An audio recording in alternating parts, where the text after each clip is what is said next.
Summon Sign is brought to you by you. If you want to learn how to support our show, go to patreon.com/laststandmedia.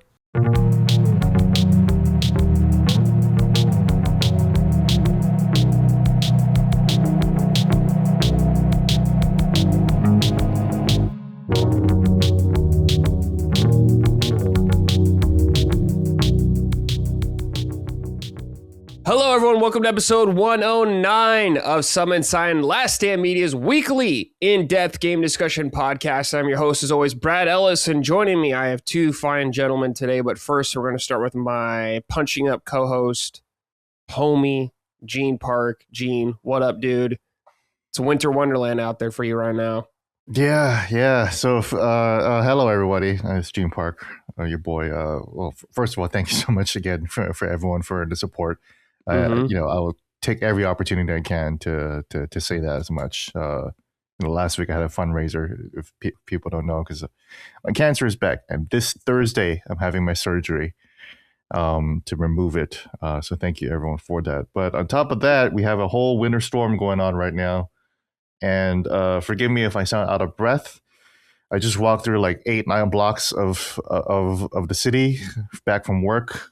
Through the snow, and 8-9 blocks is nothing, but through like 6 feet of snow, that's exhausting. So I'm a little out of breath right now. So, but glad to be here. I'm glad to have our guest. First time seeing him. So yes, sir.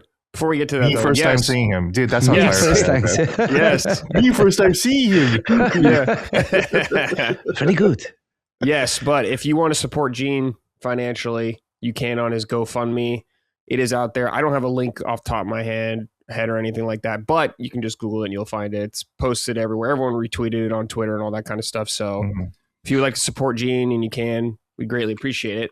Thanks to you, everybody, like you said, who has. Very kind. Love to see that good stuff. All right. Once again, he's back. Simon? Yes. Zijlemans? I don't know. Zijlemans? Oh, that was good. Zijlemans. Simon Zijlemans. Zijlemans. Okay. Zijlemans. Yes. Awesome. Last time you were on here with your Belgian brother, Lockmort.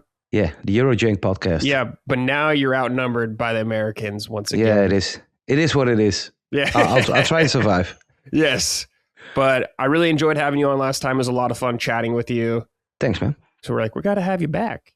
Yeah, the love from the community was like overwhelming. I of course I checked the comments and I was like, oh, maybe someone kind of liked it, and there were so many people just spreading love, and there was great, like absolutely, this community fucking rocks. And my favorite comment was this guy that said, because I was a little bit like insecure about my English maybe, and there was this one comment from this guy, and he's like, well, his English is better than my Dutch, so I'm not going to complain. But man, this community, man, fucking rocks. And glad to be back. I told you the first time we did this, love to be on here anytime you need anyone. Yeah, I loved having you on. You're great. And thank you to the community. You guys are very kind. We joke about you guys a lot and make fun of you, but we all love you guys. So thank you for being awesome. All right. Before we get into what we're playing, all that kind of stuff, if you want to support us, go to patreon.com/laststandmedia. You can get early ad-free access to all of our shows. We greatly appreciate your support. Also, if you want some merch, go to laststandmedia.store. Micah will send you merchandise from the house. Dude, someone is outside of the leaf blower. Are you kidding me right now?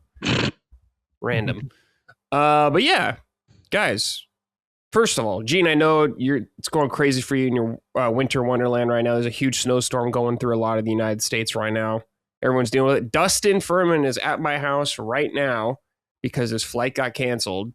So he's staying an extra day because we went to the Persona concert in LA on Saturday. That's right. A lot of people went. Jeff Keighley was there too. Jeff Keighley was there. Yeah, it was a lot of fun. It was really cool to hear that music live. I think it was the first time they did anything like that in the United States for Persona, so historical moment right there. But it was a good time. Did he promote Highguard when he was there? No, sadly I didn't see that. Yeah, he's been dude. Did he went on stage and just screamed, "People, Monday, it's time for Highguard"? Yeah, dude. He has been promoting that game like crazy, man. He must really believe in it. It's out, I think now, actually, by the time we're recording this. So I'm definitely going to check it out because I'm curious to see how it is. Does it interest you guys at all? Yeah, for me, I'm a huge Apex player. I played Apex for like years, pretty much daily. Just sort of, maybe this year was the first year I actually kind of stopped playing. Like a lot of cheaters over there, and so yeah, I'm gonna go check it out. No idea. I have no hype for it. I saw the trailer once at the Game Awards, and that was it. Didn't check back in, but it's dropping now as we record this. So maybe even tonight I'm gonna play some matches, see what's up. Yeah. Gene, what about you? Any interest? Look, man, I was there since day one as a high card believer. I was in from, well, not minute one, because that first character looks awful, right? So not minute one. The first minute actually was a bad impression. So I understand why people do that. But look, like once he dove off that thing and his spectral horse came on, and it's like, oh, it's like what's his face from Elden Ring? What's the horse's name? Torrent, yes. Yeah, I totally forgot Torrent's name. Oh, it's like Torrent, but it's like, oh, it's first-person shooter, and he's got like a spear, and he's got a shotgun, and the axe turns into a gun. I'm like, that looks fucking cool. Yeah, and then you look at the maps, and the maps look large, and everything I'm saying is going to be outdated because a bunch of people will be trying it by the time this comes out. But I just thought that the maps look really big. And interesting. There's destructible environments which doesn't look that impressive, especially after Marvel Rivals. Marvel Rivals also had that. It kind of looked cooler there too. But it looks cool. And then there was that hype trailer on Instagram where people, like a bunch of creators were playing High Guard, and what was encouraging is that people said that there was like no game like it. Which is interesting. Okay. They're like, it's not like Apex, it's not like Fortnite. There's not really a game that you can really compare it to. Other than that, unfortunately, a lot of the other compliments were, oh, mechanically it feels amazing, and it's like that's what they said about Concord too. Right. Yeah. But thankfully, there's the other comments. Is like, oh, there's no other game like this. Once I understood the rules, and it was really engaging and fun, and you can get some really good plays in there. So it's like, hey, that looks cool to me. So I've and here's the thing, Jeff Keighley. We make fun of Jeff Slop, right? Jeff Slop is the meme. Jeff Slop only exists because it reflects. Jeff is tanking the reputation. The damage for reputation against the game's media, because Jeff Slop literally means the game's journalists. The people that the games that win at the Game Awards is not picked by Jeff. The games nominated by the game at the Game Awards are not picked by Jeff. Nope. Jeff Slop isn't real. It's games media slop. Yep. Jeff has pretty good taste in video games. He grew up on the Sierra Online games. He has refined taste on games. Yeah, he understands like interesting ways to tell stories. Really writerly games. He's really smart about first-person shooters. So when Jeff Keighley came out, a bunch of, again, y'all are brainwashed into thinking it's Jeff Slop. But for me, when Jeff Keighley comes out and says, "I played this game and it's really, really good," I'm like, oh, I should probably pay attention, because Jeff Keighley actually has pretty interesting and refined taste. I think people needed to know more about that. Yeah, dude, Jeff's legit, man. He's a legit gamer, dude. He's a real gamer. He's a real gamer. He plays the games, Yeah, he is. I think there are a few people that go as way back as Jeff does, like in the industry, like being inside for a lot of these studios. I remember this post, like maybe around or just after Game Awards, someone asking, like, where did this guy come from, man? Did he just appear out of nowhere and started hosting like the Oscars? And someone responded like, no, man, let's go back to the 90s, see what he was doing then. He was at the studios, he was talking to like the biggest of industry legends. Boots on the ground. Boots on the ground for sure. Like Jeff has worked his ass off. Yeah, he's a rich asshole right now, but he's kind of earned it. I mean, his parents were well off too, but he's earned his keep. Yeah. Him as kind of like the forefront of the industry, or the beacon, dude. I would take him over many people. It could be way worse than Jeff. It could be a lot worse than way worse. So that's for damn sure. I think my lucky stars, it's Jeff Keighley compared to a lot of other stuff. You're lucky that it's Jeff Keighley and not like, I don't know. It could be anyone else. But Mr. Caffeine from the Ubisoft press conference. Could be that guy. All right, guys. So be happy. And also, Jeff Keighley's a real one. If you remember when he showed the Okami sequel last year at the last Game Awards, how much he hyped that up. Yeah, like he understands. He understands. He knows. Like he knows. Like Elden Ring. He was a big part of the Elden Ring launch, right? You know, he's not out there be like, oh yeah, FromSoft, the game's too hard or whatever like that. No, he's like, I got fucking Elden Ring here, motherfuckers. Oh my god, I did it. You know, he is good. Yeah. And I also love, like, you mentioned Okami, like he knows there's like 1,000 people out there really fucking hyped for this. It's not this huge big budget mainstream thing. That's like it's bigger than niche, but it's not like the biggest thing in the world. But he knows those people that go hard for Okami go like fucking hard. And the only thing when I watch him and he gets all emotional like up on stage for an announcement, that's a bit too much for me. He's corny. He starts He's a corny guy. Yeah. But he knows, man. He knows Okami to not to everyone, but like some people.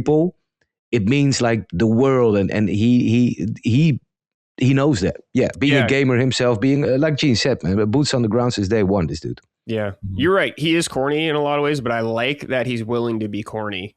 Mm-hmm. He may be corny, but he's free, man. He's a free spirit in that sense. He's a free man. Yeah, I respect it. I need to get him on this show. I should reach out to him, see if he ever responds. He'd be awesome to talk about games with. But yeah, just to talk about games. 10 minutes, and then he'll come. Yeah, I don't even care about talking about his career. I just want to talk about video games and what he's playing, all that kind of stuff. So we'll see. Yeah, everyone always invites him on and say, "Oh, how does the Game Awards work?" and blah blah blah. It's like, no, let's fucking talk to him about games, man. Yeah, what are you playing, man? What are you digging right now? But yeah, I'll come back to an episode of 7 Sign for that. That's for sure. Yeah, dude. Shout out Jeff Keighley, dude. Mm-hmm. All right, dude. Simon, I'm very excited for this one. All three of us here are big Resident Evil fans. We all love the series very much so. Simon, you got to play Resident Evil Requiem, a preview of it. Yes. And I'm very excited to hear your thoughts. But I totally forgot this. Before we get into that, though, if the audience doesn't know who you are, Simon, you've been on the show before. You introduced yourself last time and told your whole background, all that kind of stuff. Give them a quick synopsis of who you are.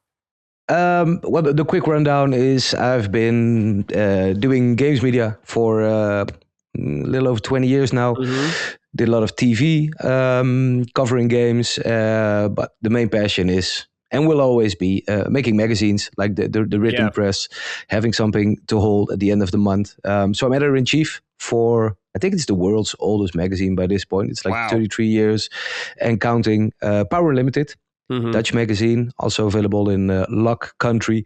Some upheaval with the brand though, because we were up until like a month ago, we had this major website, big social channels, that kind of stuff, and a magazine, of course.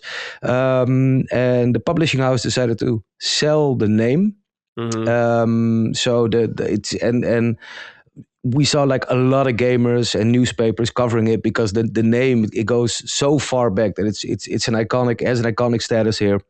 And like I said, I've only been editor-in-chief for the magazine for a little over a year. So not by anything I did, but even the guys that started it in the early 90s, man, they made something truly special. But the name's officially gone, sorta. Some outside company bought the name. They brought the URL from the publisher. They're not going to use any editorial staff that's writing currently. So who knows how they're going to fill that website. Everyone can kind of have an idea how they're going to do that. And then like days after, there was a lot of articles going around that it was sold to this like foreign party that's pushing like gambling stuff. And I don't know, man. It was kind of hard seeing like my colleagues from the website dealing with all that stuff, and the fans as well. People who've been following and commenting, and they built their little community like on the site, and that stuff just disappearing overnight for a bag of money. It was kind of hard to watch, but also really strange because we kept the license to make the magazine. So the magazine can keep the name. We can just keep making it. No one's going to interfere. The other party who brought the website doesn't have anything to do with it. So it's been a weird time. Our first issue of the year is coming up going to print in like 2 weeks. And there's been a lot of people like asking, like, is the magazine quitting as well? Are you going to change your name? Because if you don't, you're like tied to this website that might not be like a good thing. So yeah, it's been a month of making hard decisions, of watching people like really grieving what it was, but also we had a podcast ourselves, and I was like, look, I'm not going to change the name. I've thought about it long and hard. I've got some old timers who were like there in the 90s, still writing for the magazine, discussed it with them as well. And they came out and they're like, no, man, if you change this name, the brand is dead. Right. This is who we are. And we've always been like, from the early days, we've always been like, our writers had the middle fingers up, like every time, every step of the way, everything that went wrong, we always, and they always just like kept going with the name. Print died, fuck it, we're still here. And all that stuff. And it's really like on brand to just don't give a fuck, keep the name and keep rocking the magazine. And yeah, so that's what we're going to do. But trying times, and it's also while we're here. I mean, Gene and I had some DMs here and there throughout the years. We never met or spoke face to face, and I probably told him that in one of these DMs. But it's absolutely, I'm honored to sit here with him because, like I said, I've been writing about games for over 20 years, and 99% of writers in gaming media absolutely suck. I mean, their reviews are like manuals with pros and cons, and that's it. Right. And it's really hard to find someone and follow someone who writes about games in a meaningful way. And the way Gene does it, man, that's so fucking commendable. Like for Silent Hill, reaching out to a psychologist, that kind of stuff, man. That's so Gene. Shout out to you and your work, man. I really enjoy reading your stuff. Oh, you're muted, Gene. Yeah, I appreciate that, Simon. Thanks so much. Fuck off. Bullshit. No. Yeah. No, I appreciate that, man. I really try to, work on trying to be a distinctive writer. It's been my focus all along, really, especially for games writing. So I appreciate that, man. And I've appreciated our friendship over the years. So it's a real pleasure to talk to you. For sure, man. Thanks. Yeah, I think probably. So that's what's up. Yep. Yeah, Gene. I think for one thing, probably makes your writing so interesting. And I was thinking about this is because you weren't a games journalist originally. You covered like crime and stuff like that a lot, so you kind of bring a different angle to all of it. And I think it helps set you apart as being a really unique voice in the industry. So it's good shit, man. Yeah. I don't come from, IGN or Kotaku or anything like that. Again, boots on the ground, dirt in my nails, crime journalism, court journalism, right. Military journalism. I covered a lot of the military. I've spent time on aircraft carriers. I've spent time in field training exercises, shot guns, have been tasered before by police officers. Cool. Voluntarily. How'd it feel? It's great because you just, it's awful, but it's like they were around to catch me, so then they tased me and I just like froze up, like just fell over. So I've gotten like police training, just so I can understand their jobs better, all that stuff. It's never been about video games. Video games writing hasn't even really been my passion. The whole reason why I got into journalism, I've said this many times, is to cover music. Music is kind of my real first love, and my real first love in writing. And in film criticism too. So I apply a lot of those like values and things I've learned through music and film criticism, and apply those to games as well. Yeah. So that's why, like, when Simon says like, he's tired of reading about game reviews that just sound like, more flowery manuals, Yeah. I hate that too. And I don't like that. And that's not how you review like artwork, Yeah. It's not how you would review a movie. Certainly not, You're not going to talk about the texture of the pages on a book. You're going to talk about what's actually in it, what kind of ideas are in there. And that's what I try to do when it comes to reviewing games. So I appreciate that. All right, guys, let's talk about it. Resident Evil Requiem, Simon, you got to play it, man. Talk to me, dude. First of all, how much did you get to play, do you think? Couple hours? Was it? Hour?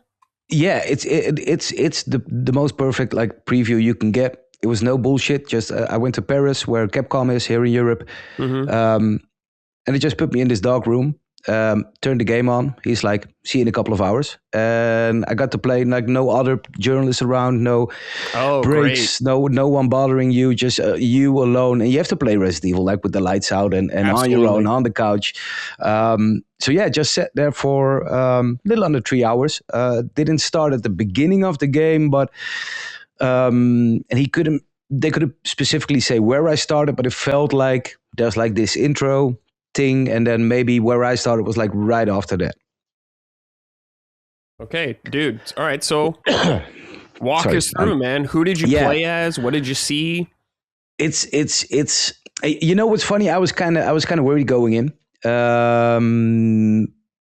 because they came out with, we have like Leon and we have Grace, like the new main character, and it kind of reminded me of Resident Evil 6. Because they really wanted two distinctive like gameplay styles. Leon would be more action, Grace would be more survival horror, and I was like, man, 6. I know not everybody hates it, but I like detest that game for what it did. And some of the action with Leon was cool in the game, but man, I really, really, really don't like 6. And I've been playing like Resident Evil 2 and Resident Evil 1, like the original this weekend, and made me realize yet again, like I'm such a fucking purist when it comes to Resident Evil. I like the map, I like the keys, that's the stuff I like, and 6 was not that. And I was like, oh shit, man. But I spoke to Koshi Nakashini, he's the director of this game. And throughout like the series history, there's always a different director. Like Mikami did too. He did the first one, produced the second one, and directed 4, of course. But beyond that, there's always like a different director doing a different thing. And Nakashini is actually the first one to go back, or to get back to the series after he did 7. And like they have the remake team; those are pretty much the same guys. But like the mainline games, all different directors. And he's like the second one after Mikami, who's one of my favorite developers, who came back. And I actually ran into him at Gamescom right before I played like the first Resident Evil 7 demo. And I was having a smoke, and I ran into him, and his English is about as good as my Japanese, but we kind of managed to have sort of a chat going on. And I told him, like, dude, what you did with 7, and I still think to this day, Resident Evil 7 is highly underrated. I know it has flaws, but it was also, in my opinion, it was the renaissance of Capcom started there. It started with Resident Evil 7, man. And he did such an amazing job bringing the series back to where I would love to see it. Like the survival horror elements were there, especially after 6, man. What he did, he like put it back on the map. And I told him like 7 is special to me, and I really love it. And he started laughing. He's like, if you like 7, you're gonna like 9. And that was before I played the demo. And I came back from these 3 hours, came back from Paris, and I'm like, oh shit, I know exactly what he meant now. Because this is 7. It's also 4. And I think it's going to be way better than 7 was, but based on like the same ideals. Yeah. So I started at the beginning, played like the first 10 minutes with Leon. It's about Leon and Grace. They go to like Rhodes Hill. It's this facility that's really reminiscent of like the mansion in the very first Resident Evil. It's like an East Wing. Yeah, Spencer Mansion. Has an east wing, has a west wing, has those 2 big stairs leading up to it. But it's more like a medical facility. And I don't know too much about the story. So you just step in, you play Leon, and he's there to meet, I think this doctor, Victor or Victor Gideon. Shit goes wrong. And for about 10 minutes, this game turns into this John Wick action movie with more gore than you've ever seen before in a Resident Evil game. Really? Yes. Yeah, it's in fucking insane, man, dude. Cool. There's like a doctor wielding a chainsaw coming in. Like, there's no reason for there to be a chainsaw at this fucking hospital, but there is. And there's like zombies all around you. This one doctor comes in with the chainsaw. You can actually bury the chainsaw with an axe, which is crazy. It doesn't sound like Resident Evil at all, but it is. And then when the doctor drops the chainsaw, you can pick it up and cut the zombies up. And there was one moment, speaking about the gore, man, this dude like came up behind me with the chainsaw, and he just had Leon by the shoulder, used the chainsaw, like cut him in half, lifted up like his torso, and his feet fell, or his legs fell to the ground, and he just picked up his torso and started like eating Leon. Wow. It was That's it's cool. insane, man. Yeah, so that's 4. That's Resident Evil 4 vibes right there with Leon. It's crazy. You don't have to worry about bullets. Don't have to worry about anything other than making the kills as cool as possible, as bloody as possible, and stun him, shoot him in the legs, and it looks fucking amazing. And I really liked it. But like I said, I'm a purist, so I was really curious what Grace was gonna do. Yeah. So there was the Leon part, and it was like really short, and then skip forward, he meets up with Grace, they get separated, he gives her this huge ass fucking gun, and I don't know, man, the moment, because before Leon meets Grace, and I saw the meme like maybe a year ago or something, and I forgot about it, and then I saw Leon, and I was like, oh dude, his haircut is like extra super special Karen right now. Like it's a bit too much, but after he meets up with Grace, and you see like he's like older, he's gruff, he has a little like gray 5 o'clock shadow, and I'm like, oh man, Leon's so fucking cool, man. He's such a cool dude. How can you not like Leon, man? Yeah, it's so impossible. Cool. It is impossible to not like Leon, and so he gives Grace this big ass gun with like one bullet, but that's a big bullet, and then I stepped into like Grace's role, and that's where for me, I'm like, oh shit, this is my Resident Evil. Like, as someone who grew up with literally just the first one on PlayStation, I even like 0, I like 2, I like 3, Code Veronica, but like the typical survival horror that Resident Evil like was known for, like way back, the stuff that Resident Evil 7 also tries to before 4, pretty much. Yeah, everything before 4, because 4 is an action game, and a great game, an influential game, for many people, one of the best games of all time. But for me as a purist, I'm like, oh man, I really like that pre-4 Resident Evil a bit more. And that's exactly what Grace is. So you can switch between the camera perspectives. Leon is automatically in third person. Grace is in first person. Really? Yeah. So Leon's but you can choose. Yeah, and you can choose per character. So you can say, I always want to be Leon third person. Oh, okay. Gotcha. I always want to be Grace first person, which I did. And then starts the typical Resident Evil stuff. You have an extremely limited inventory space with Grace, hardly any bullets, so you're sneaking around. Just like Resident Evil 1 on PSX, you're actually choosing like, do I want to kill this zombie? And you're like, fuck man, I kind of want to, because he's in like this hallway that I'm probably going to cross a couple of times, but then again I have 5 bullets left. Maybe it's going to take me 4 or 5, or maybe I need 6 bullets. So thinking about how she plays and thinking about how you move through the world is such a contrast with what happens when you play with Leon, but something I really like. And then the East Wing and the West Wing stuff happens. Like, oh, you need a pass to go to the East Wing, solve this puzzle. And the further you go, the more you, I don't know, man, it feels like Resident Evil finally, like what Resident Evil was supposed to be when it came out, that's finally reached our generation. Like it's finally modern, but it's also, it has that spirit, man. And I could talk about this for hours, how she plays. She's whimpering a bit too much. That's the only thing that bothered me. Like because she's not like Leon. She is an FBI agent, but I think she's mostly sitting behind the desk. But yeah, you move through these wings, you solve the puzzles, you try to avoid the zombies, which are insanely well made and really unique. Because 7 had that problem, with the later half being like one type of monster and that's it. Right. And here's zombies. There's like this huge ass chef, and you kind of have to sneak past him. But when he comes after you, you're fucked. And there's like singers that like women with these opera voices.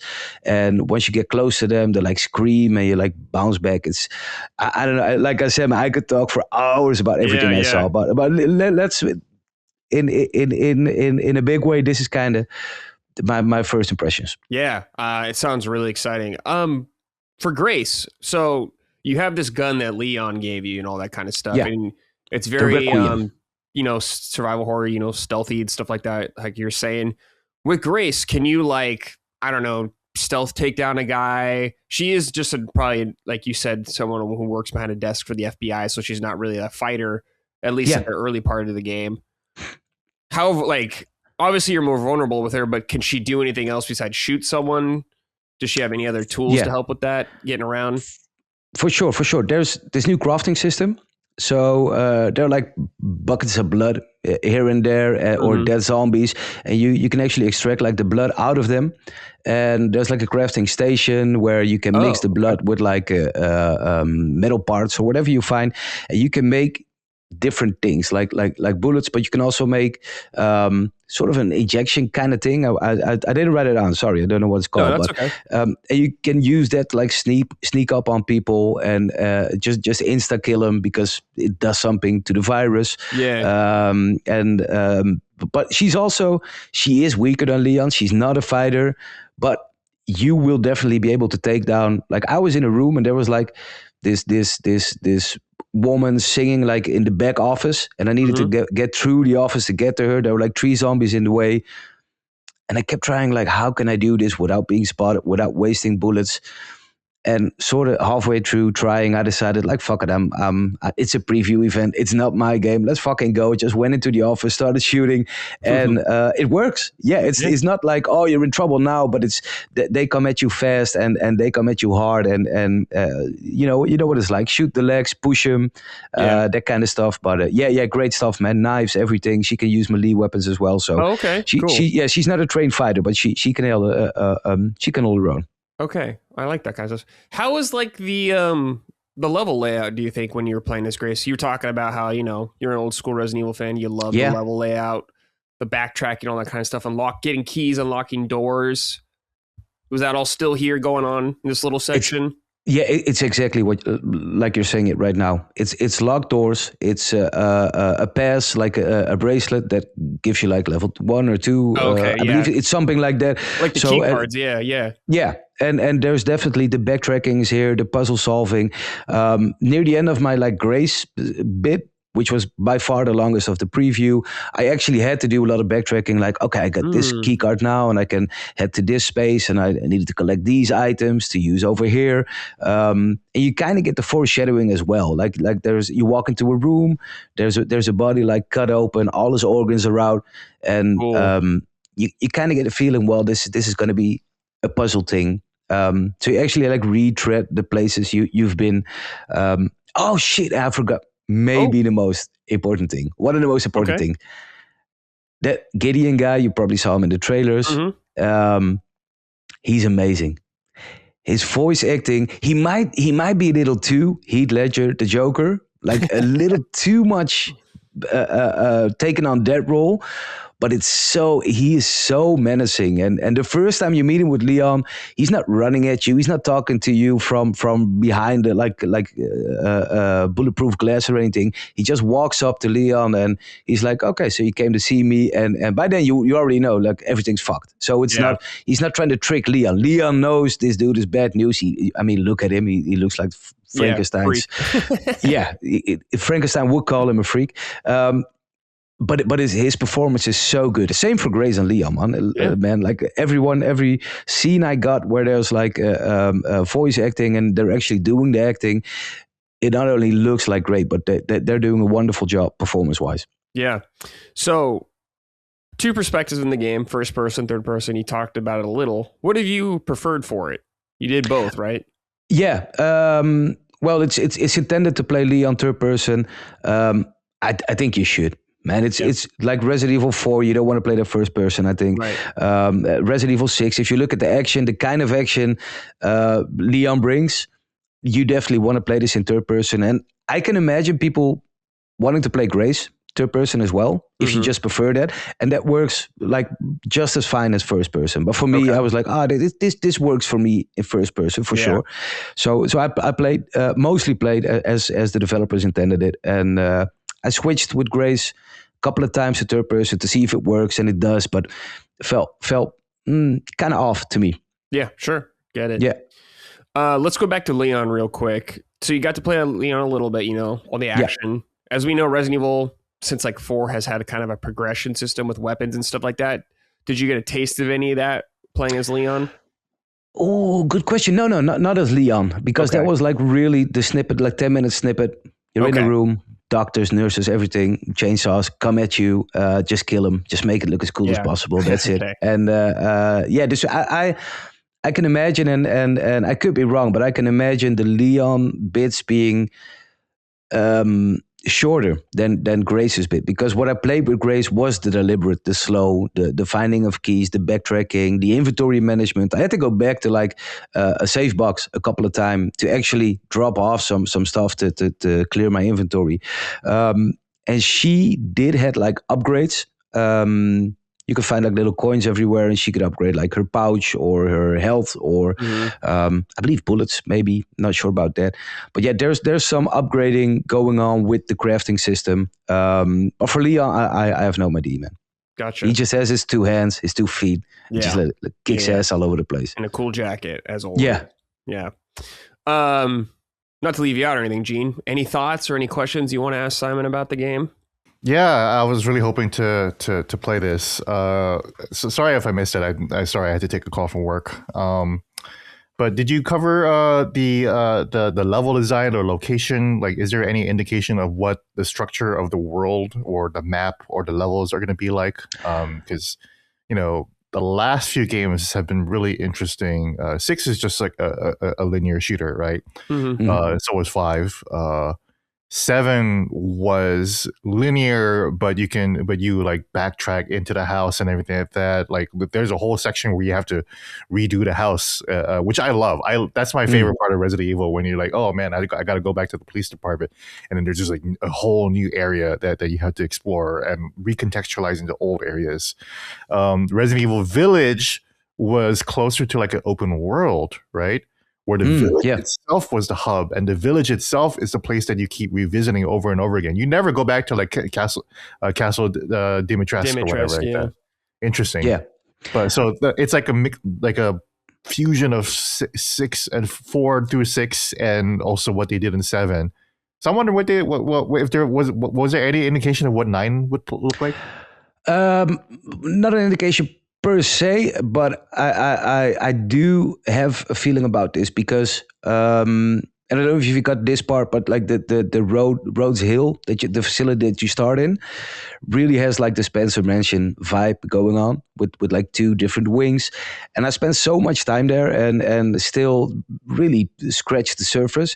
So it kind of looks like maybe they're doing the same as they did with 1, with 2, and Code Veronica, those kind of games. Like in 1, you have like the mansion, but you also go to the guardhouse, you go to the garden, and in 2 as well, you start at the police station, and then you go to the laboratory, you go through the sewers, that kind of stuff.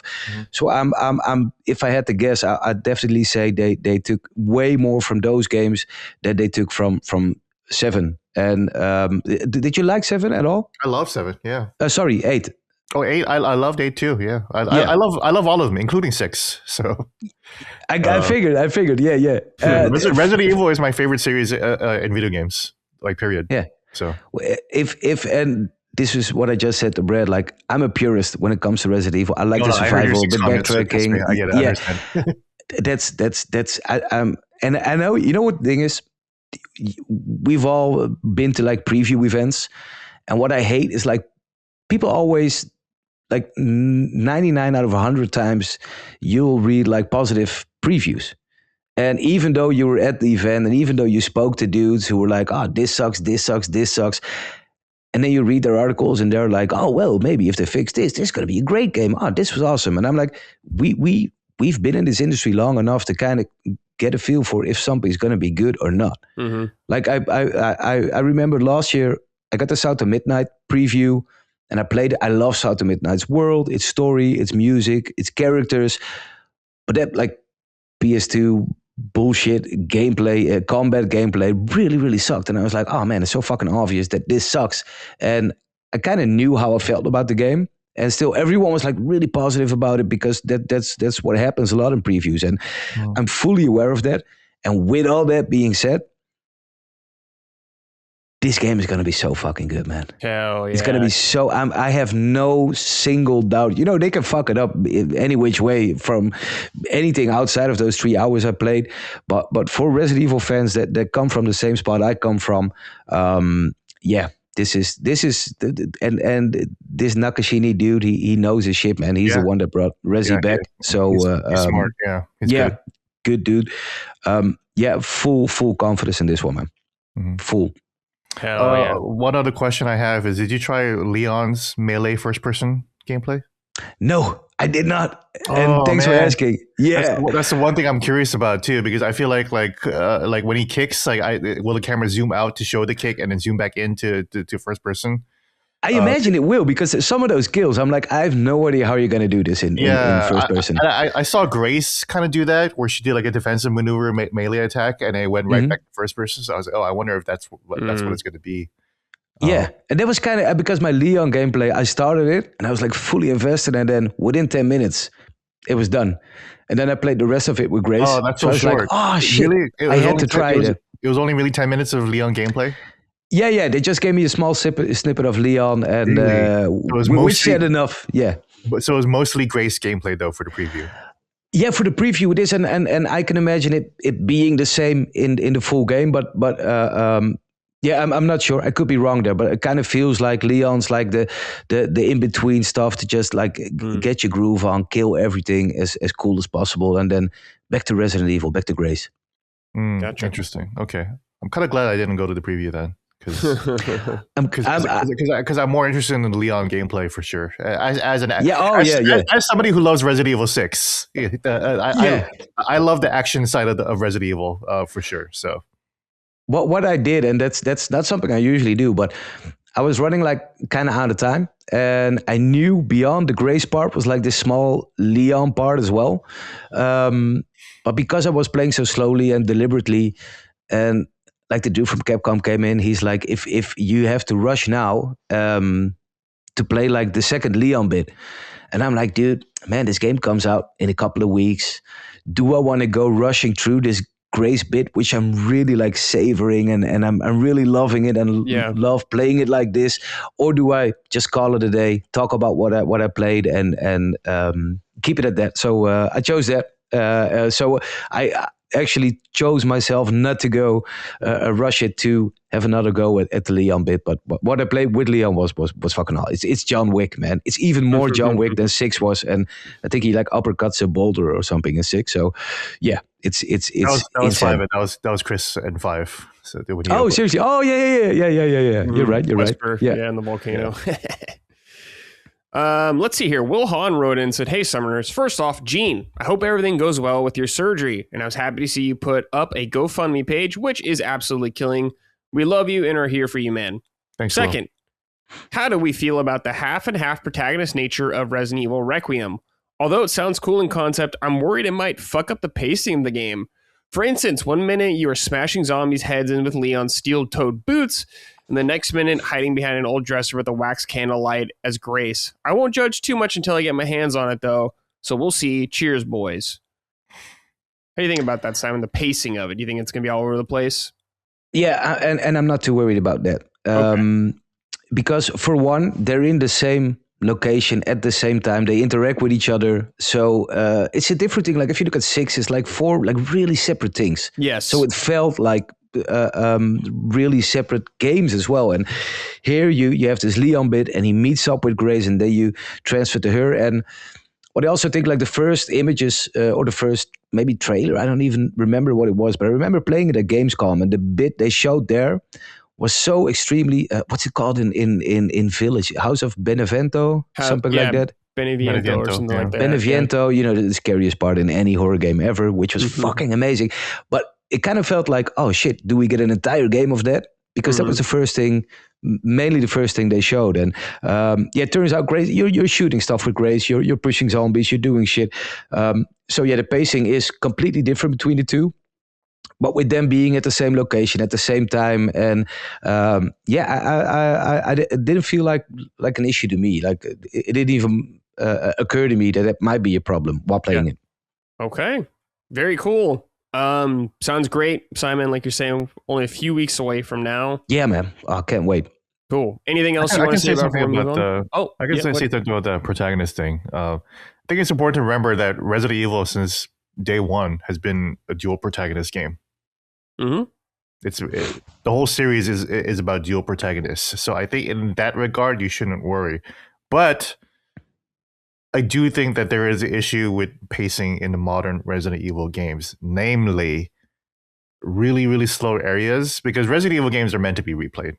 Brad knows this.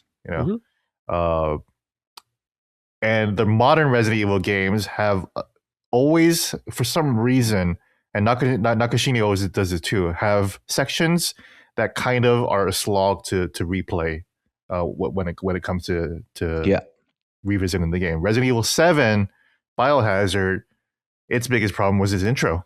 A nice solid 45 minutes where you have to slowly walk through the house and get through the intro. So that's why I always have a save right after that. And that's where I start my game. I never rewatch the intro. Resident Evil 2 has that awful Sherry segment where you have to hide from the police chief. And it's terrifying at first. But when you're replaying that, it sucks. It sucks to just go through it, just having to wait for the chief to wander around and wait for him, and all you're doing is you're not doing any gameplay other than holding L trigger to squat and just moving around. That sucks. Resident Evil 8. I'm glad you mentioned House Benevento. Definitely the scariest part and one of the best parts of the game, right? Kind of sucks to replay through the once you already know all the scares and everything like that, and you're just trying to speed run the game, because I'm kind of a Resident Evil speed runner, right? Mm-hmm. So I think every true Resident Evil fan wants to play these games again and again and again. Again. Yeah. So that's why every time I go to House Benevento, I'm like, oh, I have to do this again. And it's easy to get through. You can go through the whole thing in like 10 minutes, right? But it's still like 10 minutes of like, oh, I got to do this, and I do this. And it's not like engaging. It's just like, let me just get through this so I can get through the rest of the game where there's like actual gameplay other than the storytelling, which is awesome. Like, I'm glad that they did it. But I'm wondering if there's any way that we can just skip those parts on replays, That would be a cool feature, doesn't really have anything like that. Resident Evil 4 doesn't really have anything like that either. I don't think 4, and there's the Ashley segments, but the Ashley segments are pretty engaging, I think, there's a lot more to do than just either hiding or just fucking around. So, but from what you say and what I expect is that Grace is going to be very engaging the whole time. Yeah, just not like John Wick, Leon Kennedy play. So. Now that you mention it, like what I played, yes, and it's really funny you bring up the orphanage section. By the way, I played through. I did this weekend. I did a second run on hardcore with Claire on Resident Evil Remake. I got to that section and I saved like just before it accidentally, and I'm like, oh fuck! And then I died afterwards. So like on hardcore, you have like limited saves because you need ink ribbons. Something they bring back in Resident Evil 9, by the way, which I love when they do that. I'm excited to do that. Yeah. Yeah, and I had to do it again, that segment. Like you said, it's 10 minutes, but it's so excruciatingly annoying to do that again. But the first, and that might be the intro of the game. There was a Gamescom demo. I'm not sure if you guys saw it. That's where that's like the House of Benevento part. That reminded me of that. That could be the part that you're talking about. Like, it's that part. When you replay the game, I played that demo when you're running around with the lighter and then the big old lady is chasing you around. Exactly. Yeah, that's going to be kind of a chore to get through too. So we'll see. Yeah. I wish Resident Evil games would stop doing that, or at least give us an option to skip them. It. Like, dude, if you could skip it, that would be perfect. Yeah, man. Yeah. Like, dude, we know this part. Like, just let's get on with this game. Because it's not that engaging. Okay, go here, open this key, blah, blah, blah. And it's like, it's all compact in one area. And it's good storytelling. It's awesome. But it's just the first time around. Like this, the intro of 7, the first time around, it's one of my favorite bits in all of Resident Evil. But playing through it again, oh, fuck that. Yeah, the intro to 7 was so scary that I didn't play 7 again until like 5-6 years later. I was like, I don't want to play this game. I did it in VR, man. I was hiding in a fucking exactly backlog the did, first man. time. Holy shit. Yeah, the first time I did, I played it in VR, and I was like, this was the wrong way to do it. And then so when I finally played it on the PS5, I was like, yeah, I definitely shouldn't have played it in VR. I love this game, but it was too intense for me in VR. And It's so insane. it's a brilliant segment, but like it should be skippable at a certain point, because I play a lot of 7 over and over again. And I love 7, man. and that's why I created saves like right after that, because I was like, I don't want to play that part again. So smart. Yeah. All right, let's move on from Resident Evil to what you've been playing, Gene. Final Fantasy VII Remake on Switch 2. It's finally here. Final Fantasy's back on Nintendo. Gene, what's going on, man? Talk to me. I think it's interesting to see. Have you guys seen the empty shelves of the Nintendo Switch 2 physical cart? No, I haven't seen any of that. It is selling out everywhere. It is sold out. Oh, wise, yeah, okay. I heard it is sold selling out in GameStop. It is sold out at like Best Buy. It is selling out. It feels like, and people have been saying this, it feels like the game just launched again, which is a bit interesting. So it's like, for me, I think that it only proves like Square Enix, what the fuck were you doing with the Switch 1 the whole time? You know, you were releasing shit like Theater Rhythm and, you know, like other stuff, and it's like you really should have been releasing the Final Fantasy games on the Switch too. You should have scaled back 16 to run on the Switch 1. You know, if anything, you shouldn't have made it so big, because if you want to make money, you should. The JRPG segment is on the Switch, and they are ready. They've been wanting Final Fantasy for a long time. So yeah, it's a big moment to see Final Fantasy VII finally on a Nintendo console again, and it's a great version. It runs at 30 frames per second. I played a bunch of it. It looks fantastic, actually. I forget that I'm not playing it in PS5 quality mode, because it is in 30 frames per second, but I don't care. You know, we played the PS4 version in 30 frames per second. Right. Guess what? We all loved it. We all gave it like brilliant scores. So I actually tried the new what is it, the Head Start mode or whatever, where it starts you at like around level 40 actually. Oh, 40? Yeah, which is like Holy level 50 shit. is a cap, right? Yeah, that's yeah. I think it starts you at like level 40, which is like super high, and it gives you like just like a bunch of like, you know, like all the good stuff. You can turn on all the cheats, so you can just like learn the special moves of each weapon like instantly. You know. Whoa, hold on. Let me read this though, quick, Gene. We have a question about this. Yeah. This is the one. Hi, Summoners. Question for Gene. What do you think of the streamlined progression in Final Fantasy VII Remake? This is basically a god mode for the game. Max HP and MP always do 999 damage. I know it's caused some controversy within the trophy community.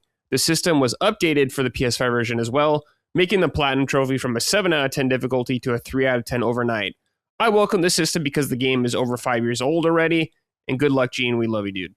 Thanks, man. Thanks to Juan. Thank you for the reminder. I think I'll get the Platinum for FF7 Remake, because why the hell not? Yeah, if it's this fucking easy.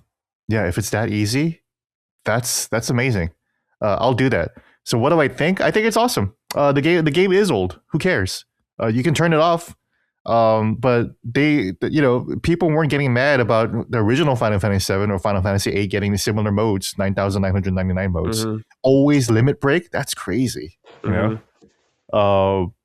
But this one doesn't do that. There's no always limit break. It does do always 999 damage, which makes Barrett the most OP character in the entire game. Speed, because all you have to do is just hold down square, and he goes. Every bullet is like 9999. Yeah. Every bullet, every individual bullet is 9999. So he just like absolutely melts every single thing in seconds, if not even like they're just gone instantly. You know. So that's awesome. Yeah, it's so cool. It's a fairly easy game, but when you do play in hard mode, that's when the battle system actually starts to kind of flower a bit, where you really have to kind of take advantage of those menu pauses and really think about what your next move is. I love that, and I think it's a little underrated. you get a taste of that when you do the summon fights in Final Fantasy VII Rebirth, for example, right? Where you have to fight Muhammad or Odin, and those are ins or both at the same time. Or both at the same time. That was crazy. I actually had to. I like hard games, man, but there were challenges in there. I'm like, nah, I'm not made for this grind. Yeah. There are some challenges in like in Rebirth. I'm talking about Rebirth now, but yeah, there are some VR challenges in there that it's like, wow, you want me to do what? That's crazy. And you really have to like use every single move and be really thoughtful about, you know, buffs and defensive moves and everything like that. So it's really fun. But yeah, always 999 mode that kind of removes the challenge of that. But the challenge is still there. You just don't have to do it. I don't think it's a big deal at all. I think it's kind of cool. I did try it. It's kind of boring. It's a little boring. So if you just want to like run through the game to like get the story, then that's a perfect way to do that. And there's a lot of people who just would like to just rewatch Final Fantasy VII Remake because, you know, Maximilian dude even said it, and he was playing the Switch 2 version recently, and he was like, "Look at this shit, man! It looks better than Advent Children," and it does. It does for the most part, kind of. There's things in Advent Children that still look really cool and haven't replicated, but right. You know, detail wise, color wise, like it looks cooler than Advent Children, and it's on the Switch too. So I don't know. Like I guess we could just talk about like Remake in general. You know, I think there are parts of it that have aged well, and I think those parts have aged well because they were part of Final Fantasy VII originally. For example, Midgar. Midgar is such a cool location that it will never not be cool. You know, it's always fun to just be back in Midgar, and that's just a benefit from the original game. For me, the thing that hasn't aged well is just the awful side quests in the game. They really inflated the game to a point of a little bit. It's a little ridiculous. Literally, like, no one liked that, and they obviously were better off if they didn't put them in. Yeah. So it's like, oh, we need to have side quests. Let's make like 6 bullshit side quests. Like, it took time away from their schedule. Nobody liked playing it. Like, hey, search for a couple of kittens in the slums. No, here's the kittens in the slum. Here's a bunch of shit kids in the middle of the game, like who are, you know, the orphanage with Aerith and everything like that. It's cute and it's good world building. But the granny of the slums thing is kind of cute. But then like when I'm playing, I'm like, this is not that interesting actually. You know, like it was kind of fun the first time. It's like, oh yeah, the granny of the slums, and she's this person or whatever, this mythical hero. But it's like when I play it again, I'm like it's not really what this game really needed. You know, it's just a little too inflated. I think the game runs for like about 40 hours, 50 hours, like the first time. Like it really should have just been like a 20-hour game. Oh my god, dude! Like you know, the night market area, like there's a whole train section. When you're getting back to the tower, in sort of the climax of the game, there's a whole train section, and then, like that part just fucking sucks, man. Like it's just not good. The story is is boring. It's about these ghosts, and it's like. It kind of stops up the story. It's almost a side quest. Like it's a mandatory side quest. It has nothing to do with it has nothing to do with the main story. I feel like I don't really learn anything new about Aerith or Tifa during it. No. And like the environment is bland. You know, it's just a blue like empty train station. You know, you gotta do all these fucking stupid puzzles of moving the trains around to like navigate it around and go through it, and like that's just busy work. That's just boring. And it stops the momentum of the story. The whole point of the story is like, oh shit, we gotta get back. We gotta get back because the Turks are doing this. But it's like, oh, let's just turn this little train section, which was like one part of the map in the original game, into like this whole thing with dialogue and a boss and like mini bosses and everything like that. And it's like, why? I gotta say, I hear you on the should it maybe be a better 20-hour game. But the fact that we got to spend like 50 in that world, I'll take it. Yeah, it could have been more streamlined for sure, and it would have been a better game. Mm-hmm. But for me, as like a fan of the OG, I'm like, oh, just maybe add another 500 hours of Treyarch and shit. I don't give a fuck. Just let me be in this world. It's if they just turn the whole game to like Midgar is all explorable, then fuck yeah, dude. Like if you decide to like go super maximalist and like it's like all of Midgar, you can go through all the sectors. Like Midgar just becomes like a city that you can just like go through different zones and everything. It doesn't have to be open world. It doesn't have to be a Grand Theft Auto city, but like just navigating through different zones and everything like that'd be amazing. But it really is a hallway game. It really is. Yes. It really is Final Fantasy 13, but a little bit better.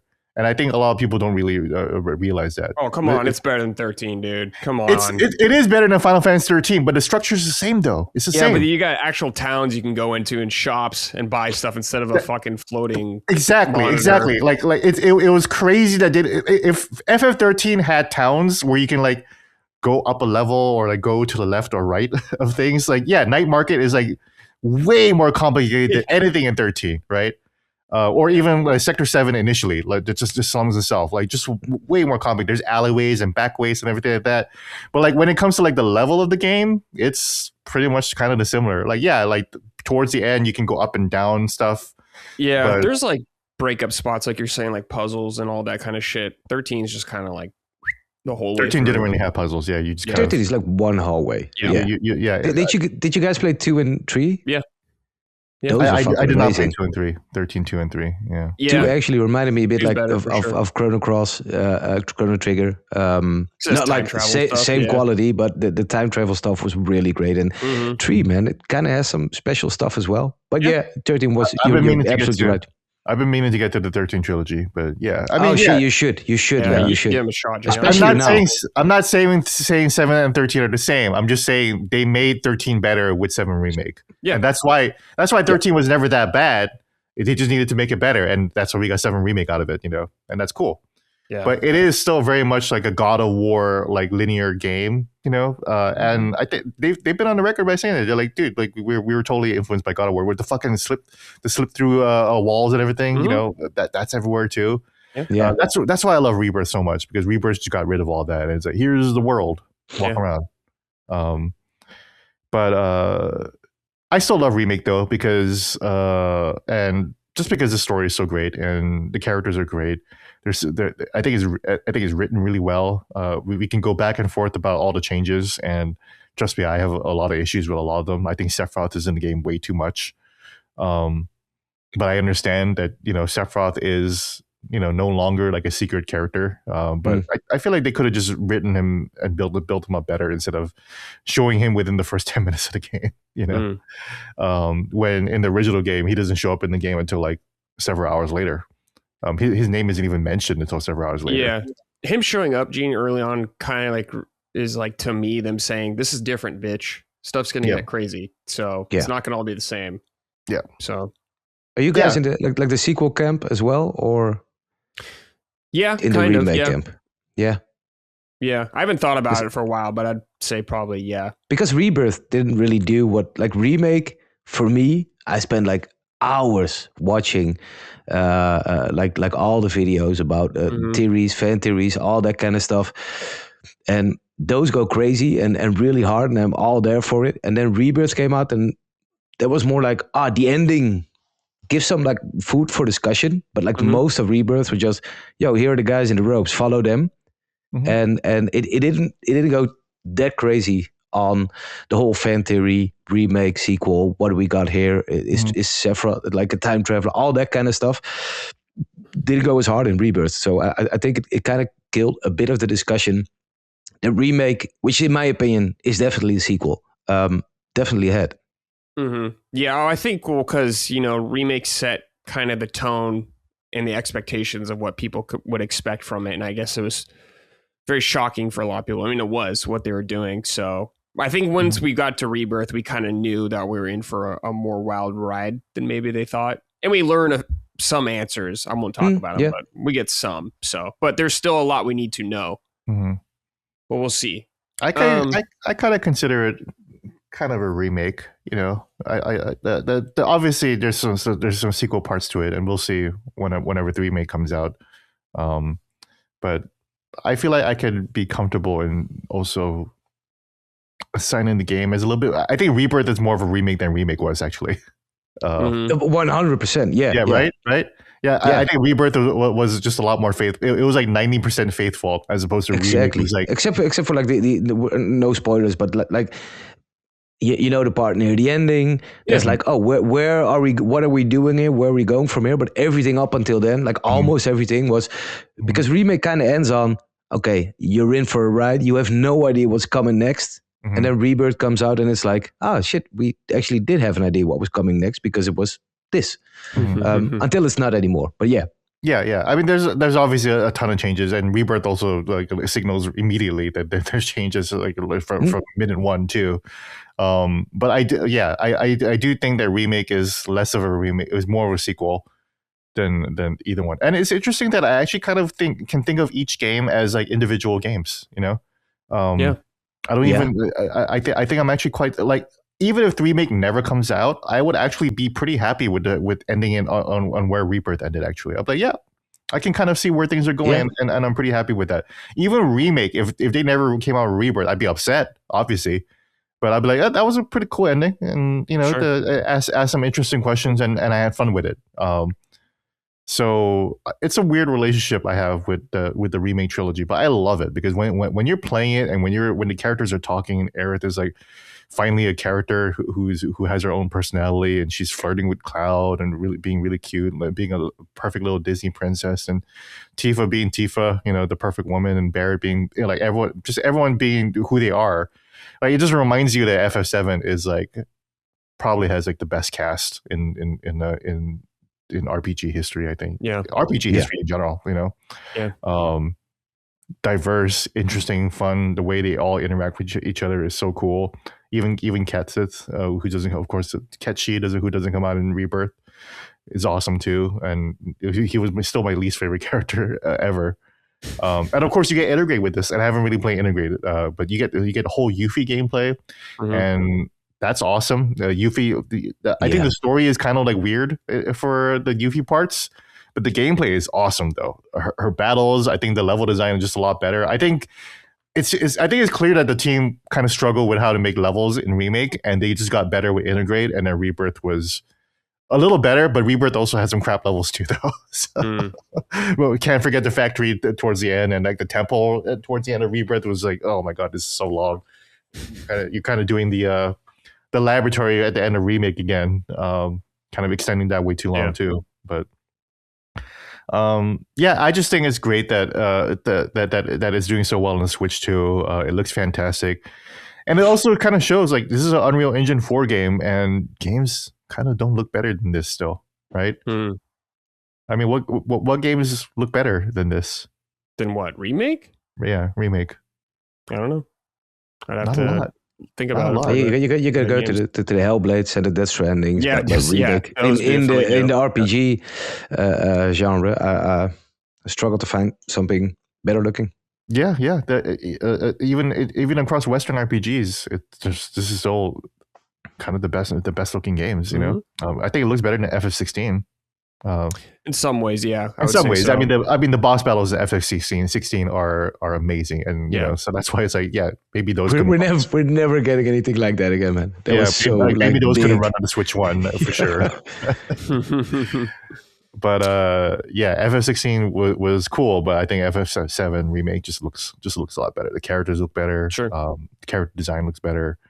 You know, a lot of the environments, and they are using the PS5 textures for the Switch too. They're not that blurry ass door from the PS4 version, not there anymore. So everything looks really, really nice. It looks fantastic.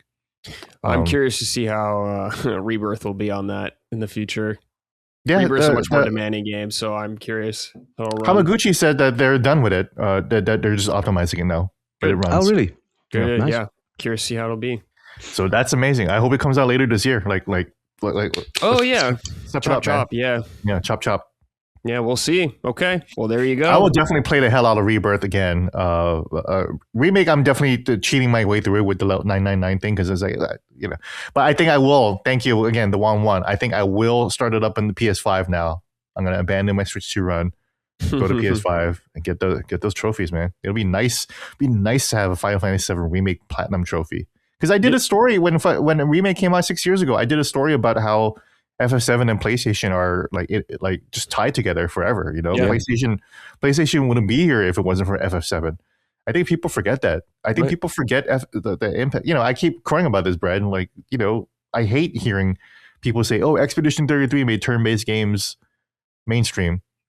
And it's like, no, FF7 did that. FF7 did that in 1998 on one platform, and it still sold more than Expedition 33 on multiple platforms. Way more. And it made a fucking game console. Yeah, there were less humans, less gamers, a smaller industry, one platform, less Final Fantasy fans, way less Final Fantasy fans. Yeah. FF7 was the start of the Final Fantasy fandom, really. So pay your respects, guys. Play FF7. Yeah, it's what made RPGs in the West, pretty much, or Japanese role-playing games in the West, pretty much. It's what started it off. Yep. Really I remember the PC release being massive, too. Like, oh, shit, Final Fantasy 7 on PC. It was the first Final Fantasy on PC. Yeah, I think so, yeah. Yeah, I remember the box, dude, the big box. Yeah, it was like that triangle shape, yeah. Yeah, the little trapezoid style box or whatever. It looked fucking sick, dude. I had that shit. Yeah. I felt like I was doing something magical, It's funny you say that, like the Final Fantasy fandom started there, and RPGs for a lot of people started there. That was the case for me, man. I didn't play any like RPGs before that, like on Super Nintendo. Maybe the Illusion of Time, like maybe the action stuff, but no turn-based stuff. I didn't even know it existed. I only knew, like, I think that's right before Final Fantasy VII, Wild Arms came out, which had like a huge impact on me. And then Final Fantasy VII came out, and I didn't even know the first thing about turn-based combat. What's this? I have to like wait for the other guy to attack before I can attack. And now, I mean, my arm is like covered in Final Fantasy tattoos, because that's the game that got me into like really got me into gaming. Yeah. I'm exactly as you described, like the game that turned people onto Final Fantasy and RPGs and stuff. I was a massive Dragon Quest and Final Fantasy nerd, but when Final Fantasy VII came out, I remember because I was living in Guam, and the Super Bowl on Guam, because we're a day ahead, runs on Mondays. So on Super Bowl Monday, we all had a party at my buddy's house, and we're all in high school. And instead of people watching a game, people were watching me play Final Fantasy VII. All the jocks were sitting around, and they were watching me on my little PlayStation. Because I got Knights of the Round like while I was at the house. So people gathered around to see the Knights of the Round summon, and they're like, what the fuck is this? This is a video game? This is so incredible.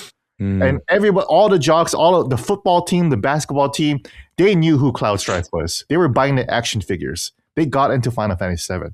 Final Fantasy VII is the game that turned RPGs into mainstream, not Expedition 33, not Persona. Yep, definitely. All right. Love it. Yeah, love it. Very good. Happy it's on Switch 2 now. Oh, it's on Xbox. Yeah, I also bought the physical on Amazon too. I have to get it. So it'll be my first game key card purchase. Oh yeah, they got you, dude. They got you. Yeah, they got me good, man. They finally got me. I was like, but then that cover looks good, and it comes with the card, the card pack. I don't think I'll open. I'll open it, but kind of the reverse. Crack them open, really dude. Nice. Look at those cards, man. Crack them. Yeah, I might as well. Just crack them, dude. Maybe I should just buy two, just to have one unopened. But I don't know. It's just a fucking game key card. So it's a game key card. Yeah. Let's relax. You're right. It's how much I love Final Fantasy VII. I'm just like, I just want every copy. I want the PC version. I want the PS5 version. Yeah, I'm not gonna get the Xbox version because whatever. All right. Let's move on just quickly to what I played a little bit, which is Big Hops. So I haven't had a ton of time to play this, unfortunately, because Dustin has been here and we've been very busy being out and about. But I got a little time to play yesterday. This game. This is a 3D platform, indie 3D platformer. So listeners, you may know I'm a big fan of 3D platformers. Loved them growing up. Of course, Mario 64, the GOAT, the Galaxy games, Banjo-Kazooie, all that kind of stuff. I'm a big fan of that. Even more recent stuff like Hat in Time, that was an indie game as well. I really enjoyed it a lot. But Big Hops is a new 3D platformer. You play as a little frog here. And right away, hold on, I got some notes I should pull up really quick. Gene, Mario 64 tech in this game. and the movement. Of course, if you play a 3D platformer, movement is like if one of the most important things, if not the most important thing, Gene. Booted up, did a little button check here, dude. You got the Mario 64 dive in the air. And That's you got huge. the slide that you could do in like Sunshine as well. Gliding across the floor. So right away, good shit right there. The movement feels really good, really tight, precise. You can do like cool little wall runs and stuff. So all that's really good. You are a frog though. So of course you got some frog action going on. Mainly your tongue. There's stuff. I've seen this. Yeah. There's like, of course, foods you could eat to get your health back. There's bugs, like a whole bug collecting mechanic in the game where you collect bugs and it kind of like puts them in a journal. Frog, though, of course, you can eat those bugs if you want, and they'll give you like a little stamina boost. You have like the stamina wheel from Skyward Sword and Breath of the Wild when you climb shit. You can like free climb some stuff. So when you eat a bug, you get like an extra little circle, and you can like keep them in a bag for later if you get to a spot where you're like, man, I don't know how to get up here. I need a little more stamina. So you can eat that, which is really cool. It just has a charming little art style as well. You're this cute little frog hopping around. He's got a little sister at the beginning of the game that you're going through doing some stuff. Really fun. There are power-up kind of things in the game, but it's not like a power-up where you get like a Mario game where you run into like a fire flower and you get like a fire attack. It's more so stuff in the environment.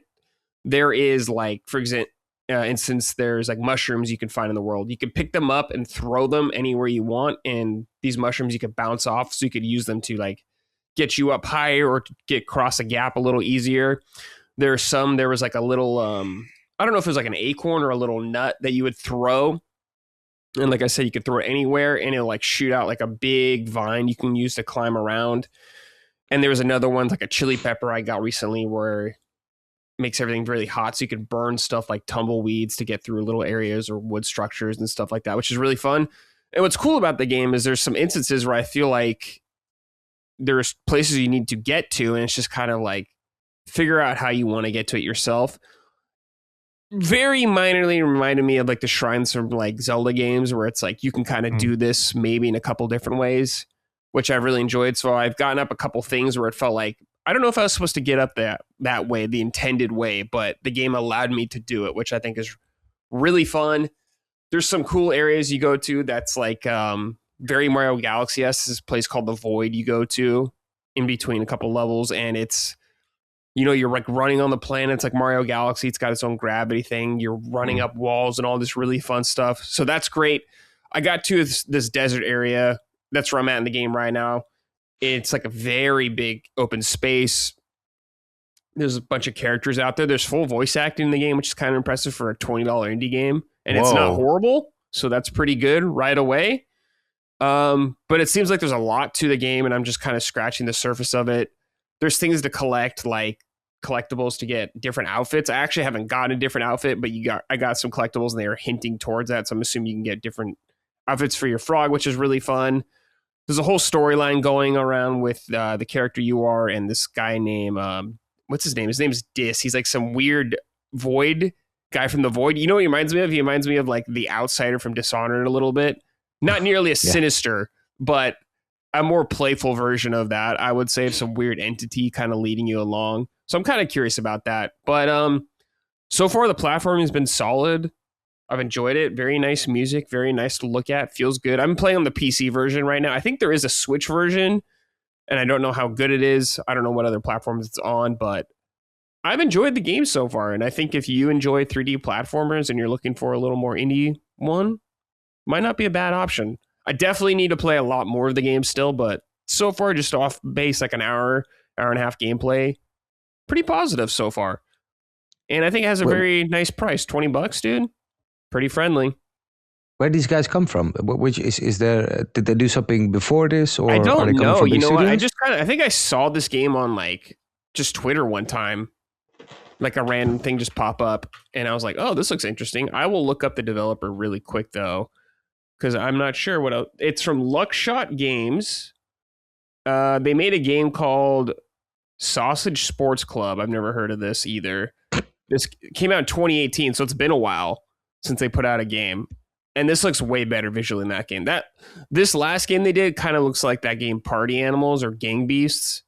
That's what it reminds me of. But this is much more classic 3D platformer from like the N64 era, stuff like that. If you enjoy it, it's not quite as a collectathon as like many of those other games, but I'm intrigued by it, dude. So I want to keep playing it. Just got to make time, and I will report back, I guess, in the future with more in-depth impressions, all that kind of stuff. But yeah, very surface level so far. Seems cool though. So dope little surprise. Yeah, I will play more of it in the future. The Uncharted Wolf wrote in and said, "What up, Summoners? Brad, with you playing Big Hops, how are you feeling about the state of indie 3D platformers? With how few we used to get, it's starting to feel like we've reached a resurgence of them. Are there any you're looking forward to personally? Do you think we'll start getting more and more throughout the years?" I don't really know how big the scene is on like the indie space for 3D platformers. I know some games like I was saying, Hat in Time, which I did play through. There was like Penny's Big Breakaway, which is made by the guys that did Sonic Mania, which was pretty solid. So I honestly don't really know. I don't pay attention to the space too much. Sometimes I see something pop up like this game did for me, and like on my feed or word of mouth, then I'll check it out.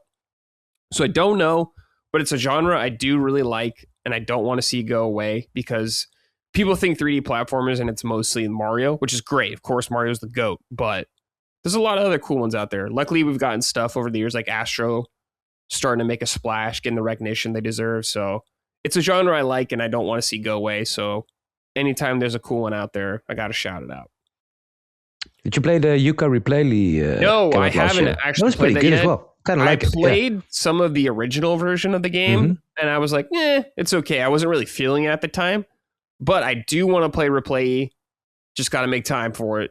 But yeah, it's something definitely. I checked it out for no more than an hour or something, but that hour was kind of cool. Yeah, kind of okay for if you missed the genre. Yeah. I definitely want to revisit it because there's definitely potential there. And that 2D, there's a demo out as well. Oh, there is? Okay. Yeah. The 2D game they made was like Yooka-Laylee in the Impossible Lair was surprisingly good as well. Oh, really? Yeah. Shout out to, what are they called? Platonic, I think. Platonic? Game Tonic? Platonic? Yeah, Platonic. I think. Yeah. So shout out. All right, boys. It's time for Sort It Out, dudes.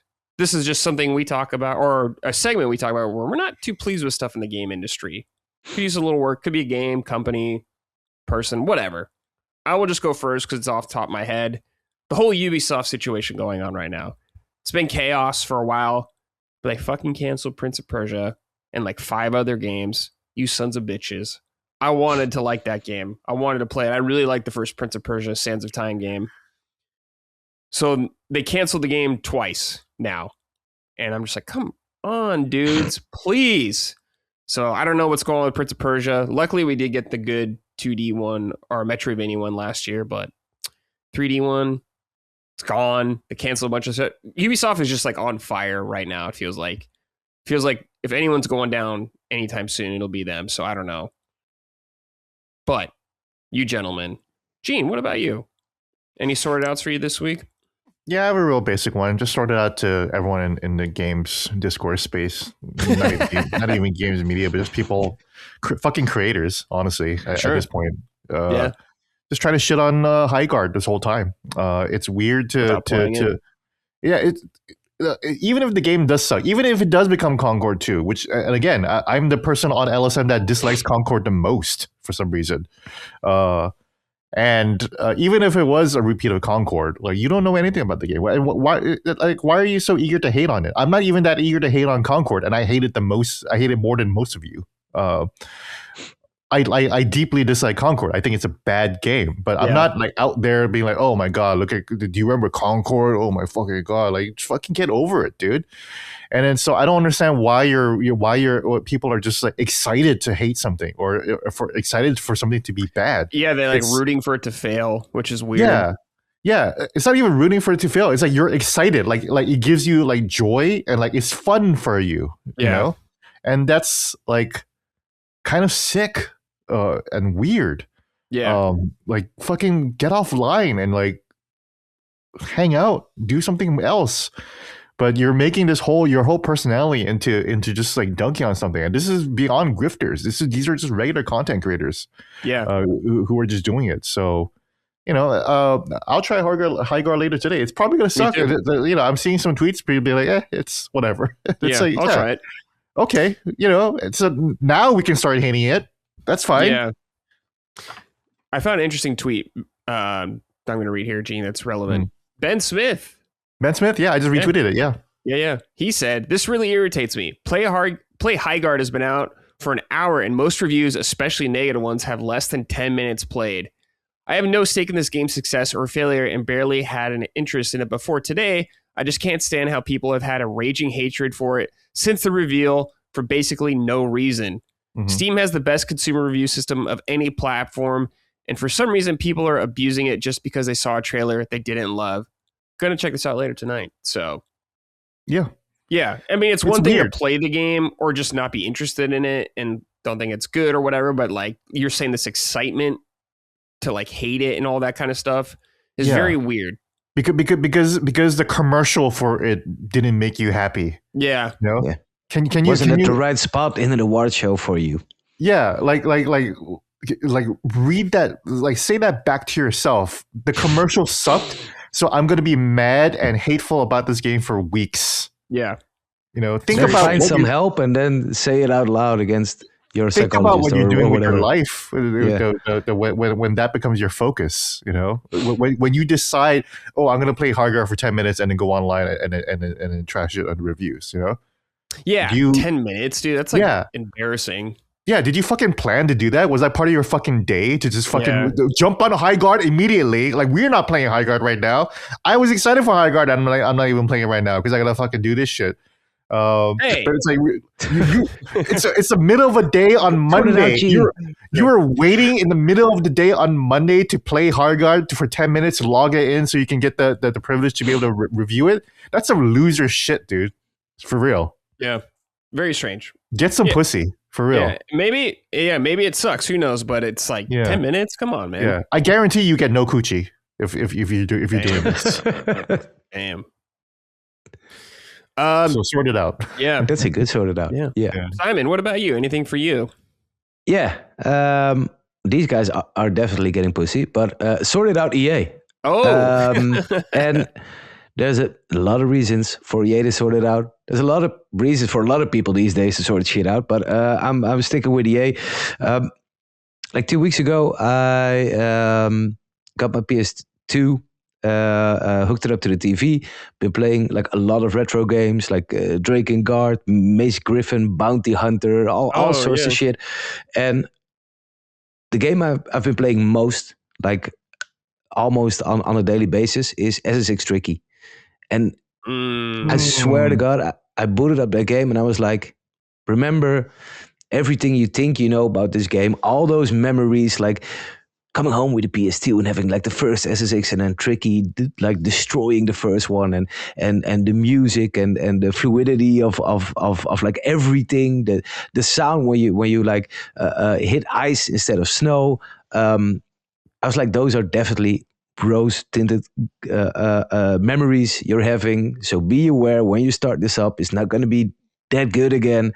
And to my surprise, it's still that good. It's just when you start, like your character isn't like fully maxed out, and then I started getting medals and I started maxing out like my trick statistics, then started getting back in the groove, seeing those circuits, man. Everything about that game is absolutely perfect. It's a flawless 10 out of 10 game if ever there was one. And it just reminded me of the fact that we're not getting a new one.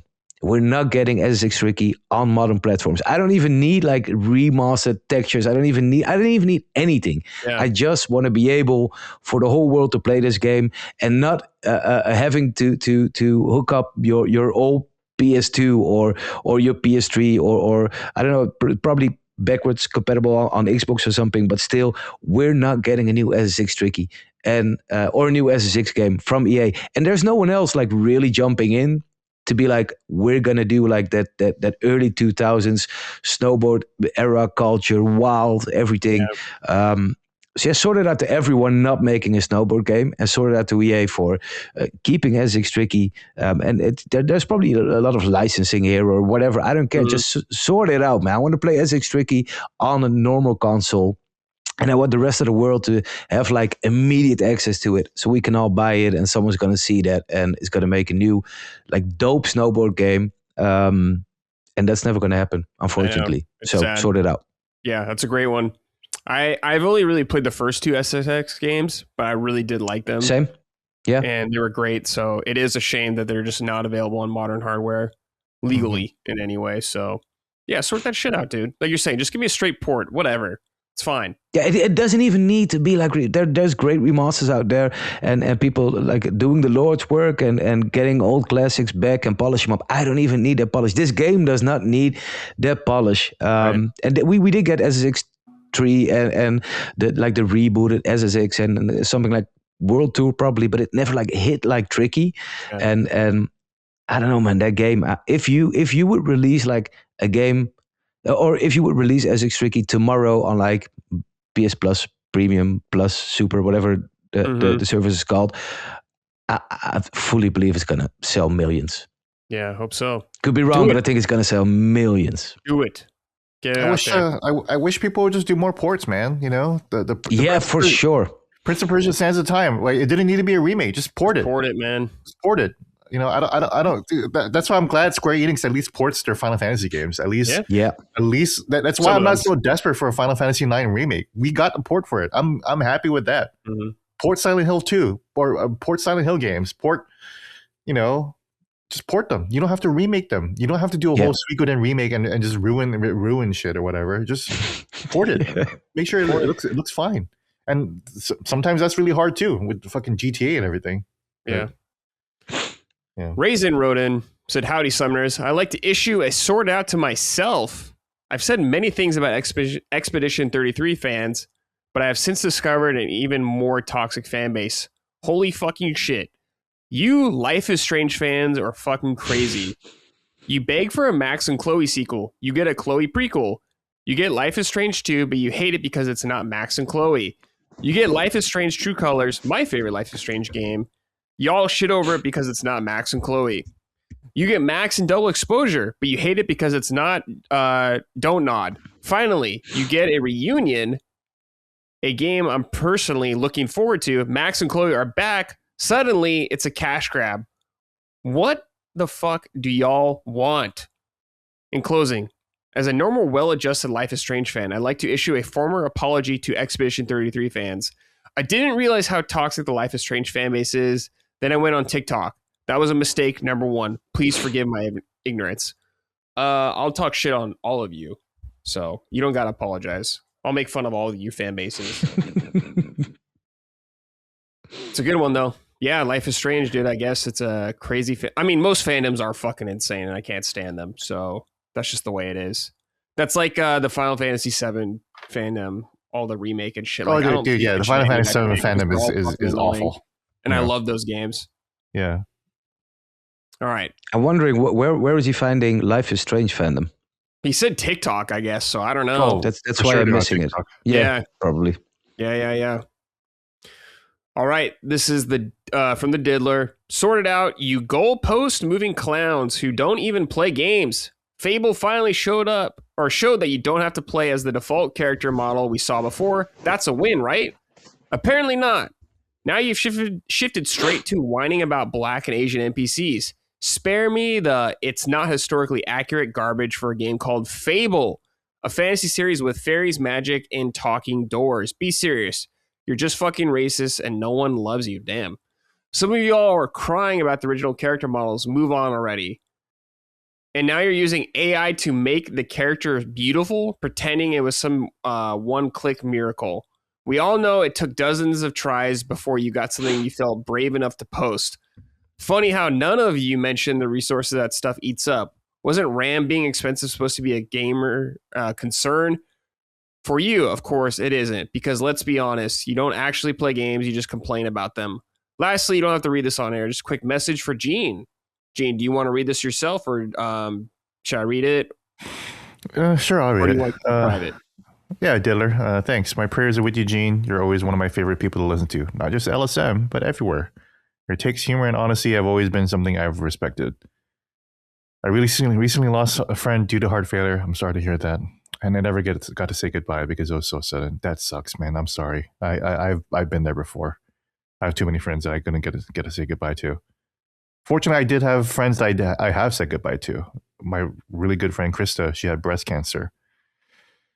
I talked to her a week before she died. And I actually talked to her on Christmas in 2018, and I knew that she was about to go, and I called her and Damn. had a good talk. And it was tough. And trust me, man, like back in 2022, when I was on the edge of death, I was basically like, Krista, I'm going to see you again, but that's been delayed, and hopefully I'll keep delaying it. But thank you. While I don't know you personally, I just want you to know that you touch many people. Listening to you speak on Sacred Plus just hit me in many different ways. Pull through, Gene. I'm looking forward to hearing your takes on RE9 and Yakuza 3 Kiwami. Take care. Thanks, Diller. I appreciate that. And yeah, you'll definitely hear my thoughts on RE9 and maybe Kiwami 3. I don't know if I'll review that, but, of course I'll play it because it's Yakuza. Yeah. Yeah. Even if it sucks. Is that the game that had like the shitty, weird Dreamcast graphics that I've seen come up? It's awful. Yeah. I don't know what happened to their engine, but the lighting, like they took out like all ambient occlusion. Like all the lighting is just terrible. It's super flat. It's crazy. That's weird, dude. Huh. Yeah. The engine didn't look this bad before. Like, so. Like Kiwami 1 and 2 were like perfectly fine games, right? They were fine. Kiwami 2 kind of runs like shit on PC, but it runs great on the console, and it's just like a performance issue. But then the games afterward, like the Judgment games were great, For sure. Like a Dragon and Infinite Wealth were great. Pirate Yakuza was not good.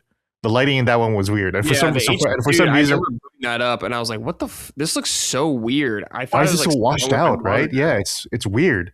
And then so like for some reason like Kiwami 3 seems to be continuing that trend, and it's like RGG, like can you get your shit together, please? Like you were my goat, and I'm a little worried about you now, but we'll see. Oh, they finally circled back to Shenmue after all this time. Of course, yeah. But finally, thank goodness, I love it. Yeah.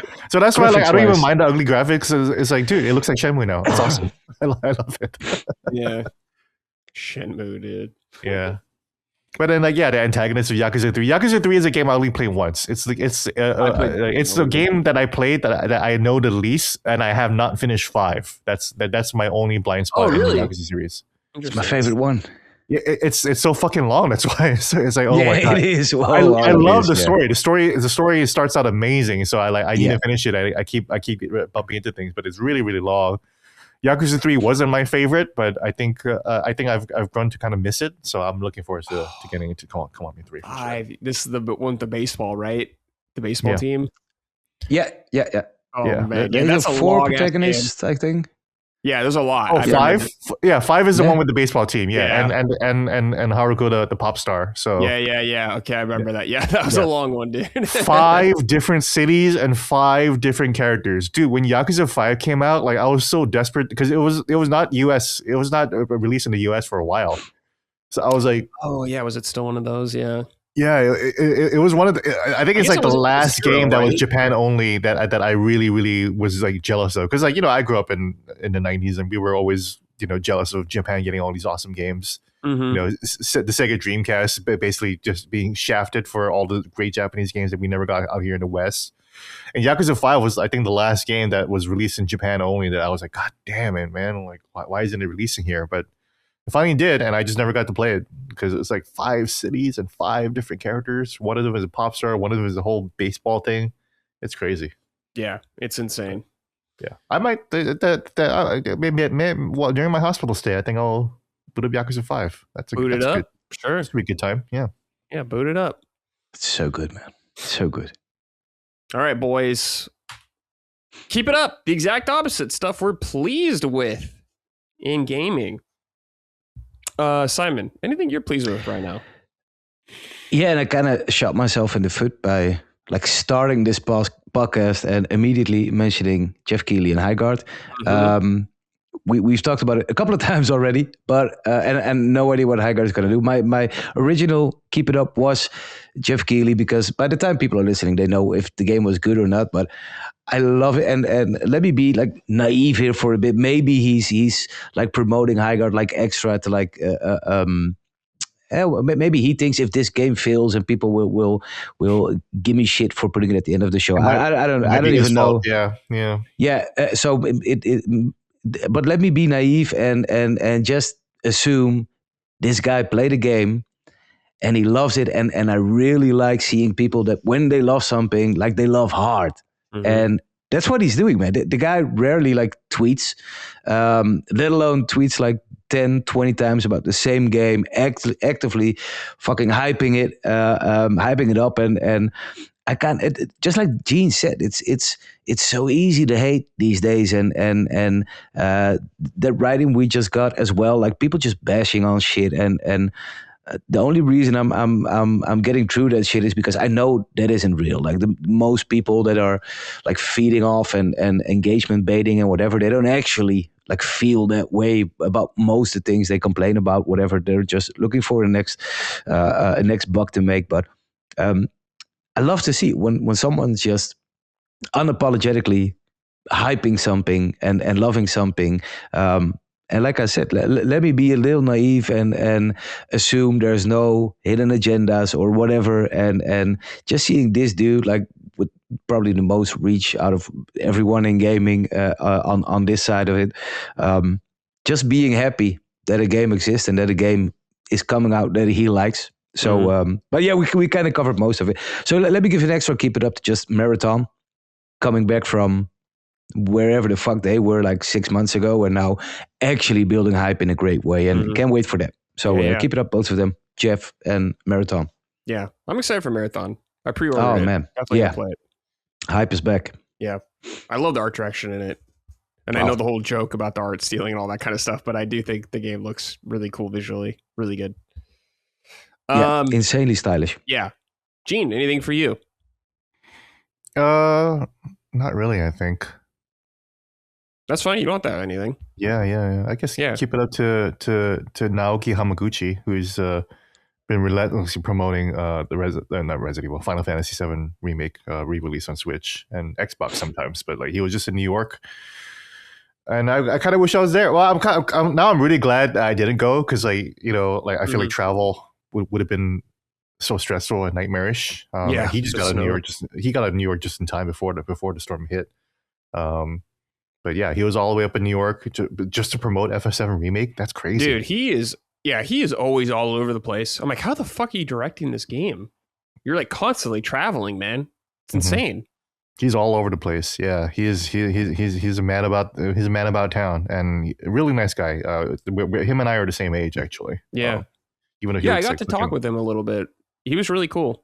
Really nice guy. Yeah, even though he looks like he's 15 years younger than me. So shout out to him. Yeah, he's definitely very talented, and I'm happy he's very talented. He has a very, very deep knowledge of games. Yes. I was talking about Jeff Keighley having great taste in games. Now Naoki Hamaguchi has excellent taste in games. So he is a gamer. He wants the Remake series to be fun and interesting and awesome and immersive to explore. He is responsible for all of that, for sure. Yeah. And boy, does he keep teasing things about Final Fantasy Part 3. He like talks about shit all the time in that game. I've never seen a game dev talk about a game so much before they've even like officially announced it. They are fucking. He's ready to talk about that game. Yeah. I get to be hyped. Yeah, I kind of, he's hype. I kind of would almost say that he's talking too much. He's talking a lot. but the only reason why I don't think he's talking too much is because everything that he's saying is not a lot. Like he's being super vague about what's going to be a Remake 3 and everything like that. So it's okay. He's yapping a lot, but he's not really saying a lot. So it's like I'm not really telling him to shut up. It's like he's saying stuff that like I know is going to be in the game. Like he's talking about the snowboarding and stuff like that, and it'll be like, tied into more to the story and all that kind of stuff like that. So I'm like, rarely do you see a game dev talk about games. He's excited. Yeah, he's excited. You're reading it right. That like, dude, like he can't fucking wait for us to check this shit out. So that's awesome. Yeah, it's gonna be cool. Yeah. Yeah, not a lot of developers that are like that, honestly. You know, Yeah. like they can kind of fake it, you know, but like in a developer direct, but like this dude seems like he's fucking like pumped. He's like, dude, you gotta check this shit out. Yeah, dude. gotta check that shit Most out. developers have like 1 or 2 marketing beats for one game. Yeah. If you're lucky. Mm-hmm. Let alone traveling like every couple of months talking about the game. Mm-hmm. Yeah. For me, keep it up. I brought this up earlier, but just keep it up to Sega Atlas for bringing those concerts finally over to the West.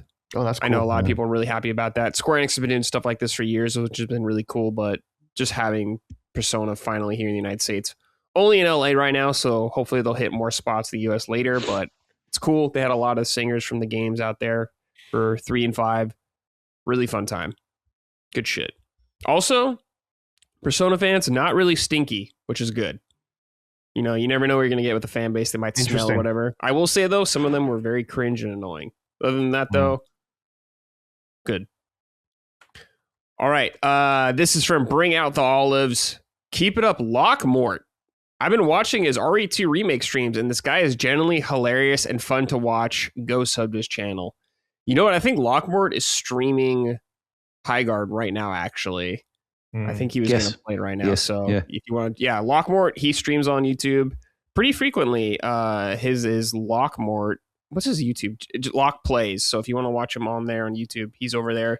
He has some really good videos though, as well. So check that shit out on YouTube. All right. Optimus Pounds wrote in and said, greetings from the frozen tundra of New England. I want to issue a firm keep it up to Pearl Abyss, devs of the upcoming Crimson Desert, which has recently gone gold after years of waiting for the proverbial "this can't be as good as it looks" shoe to drop. They've managed to maintain my curiosity and attention in what is now easily my most anticipated game of 2026. Those who have played this, including you, Brad, have reinforced my excitement for its Q1 release. I'll drop my white soapstone and listen. There you go. Crimson Desert, Pearl Abyss said has gone gold. It comes out next month. I'm very excited for that game. I played a little bit. I played like an hour of it, and it seemed very intriguing what I played. I don't know if it'll all work out in the end, but it gave me that Dragon's Dogma 1 magic that I had the first time I played that game. So I'm hoping they will pull it off because it looks real fun. Eduardo Lopez wrote in, "Hey Summoners, I'd like to issue a keep it up to all the indie or small dev teams out there that are making beautiful pixel art games. As a 34-year-old gamer, I'm eating good with all the turn-based RPGs and Metroidvanias, which I know Gene doesn't care for much anymore, but I love them. Also, a quick shout out to PC handhelds. The Ally X has been my best friend for those types of games. Also, shout out to Gene. I'm praying for you, man. We need the chaos that is Micah and Gene to continue." Yes, it is chaos over on Punching Up. That's for sure. Weird shit over there. All right. Next, let's do a quick game recommendation from the audience for the audience. This is from Mikey. Please, for the love of God, play Escape from Ever After. It's a Paper Mario-inspired game that is, in my opinion, surpasses the series in quite a few ways. The writing is sharp and genuinely hilarious. I haven't laughed this much at a game in a long time. The pacing is far better than the Paper Mario games, and there are plenty of surprisingly challenging platforming sections and puzzles. The combat system is similar to Paper Mario. It has a few minor polish issues, but nothing critical. Oh, and it has a fantastic soundtrack, which is essential for games like this. Do yourself a favor and give this awesome title a shot. Well, I've never heard of this game before, so maybe I will put it on the radar because I do enjoy Paper Mario.